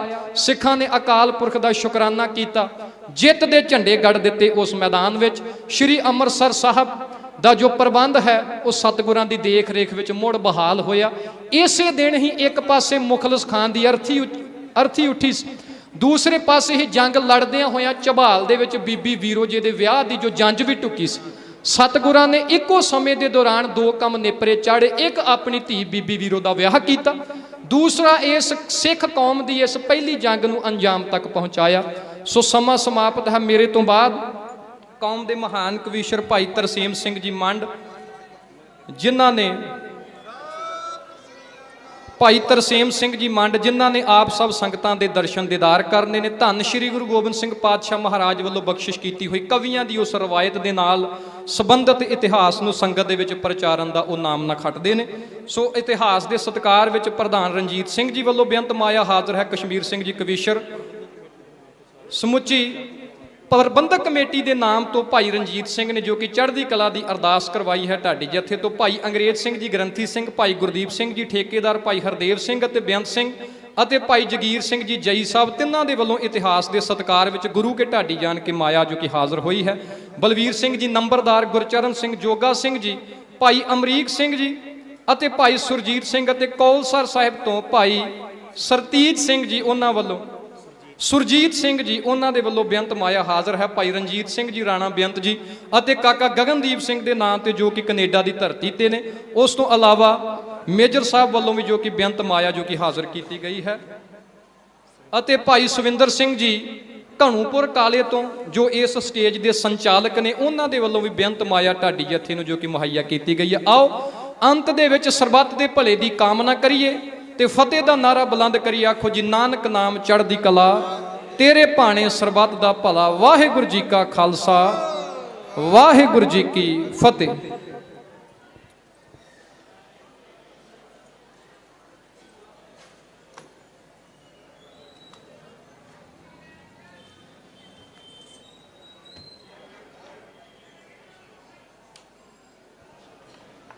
ਗੁਰੂ ਰੂਪ ਖਾਲਸਾ ਜੀ, ਇਹ ਸਨ ਕੌਮ ਦਾ ਮਹਾਨ ਢਾਡੀ ਜਥਾ ਭਾਈ ਗੁਰਸੇਵਕਜੀਤ ਸਿੰਘ ਜੀ ਕਲਾਨੌਰ ਪ੍ਰੇਮੀ ਸਾਹਿਬ, ਜਿਨ੍ਹਾਂ ਨੇ ਆਪ ਜੀ ਨੂੰ ਮੀਰੀ ਪੀਰੀ ਦੇ ਮਾਲਕ ਗੁਰੂ ਹਰਗੋਬਿੰਦ ਪਾਤਸ਼ਾਹ ਮਹਾਰਾਜ ਜੀ ਦੀ ਪਹਿਲੀ ਜੰਗ ਜੋ ਆਪਣੇ ਇਲਾਕੇ ਵਿੱਚ ਹੀ ਹੋਈ ਹੈ ਵਰਣਨ ਕੀਤਾ ਹੈ।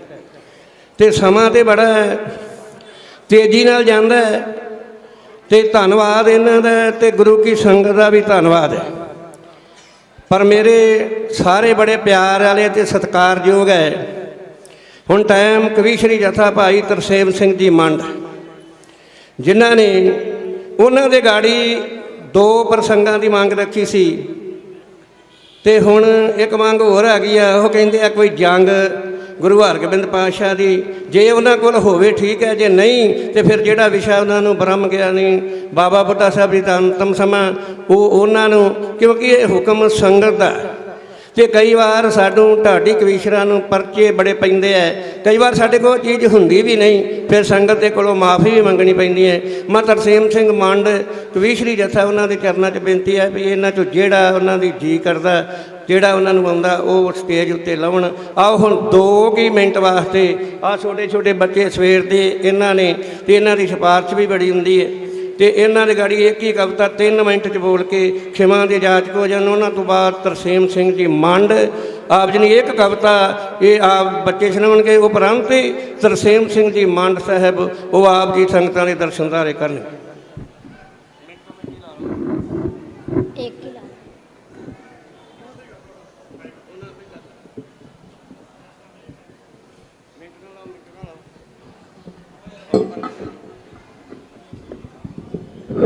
आ जाओ भाई, वो आ जा।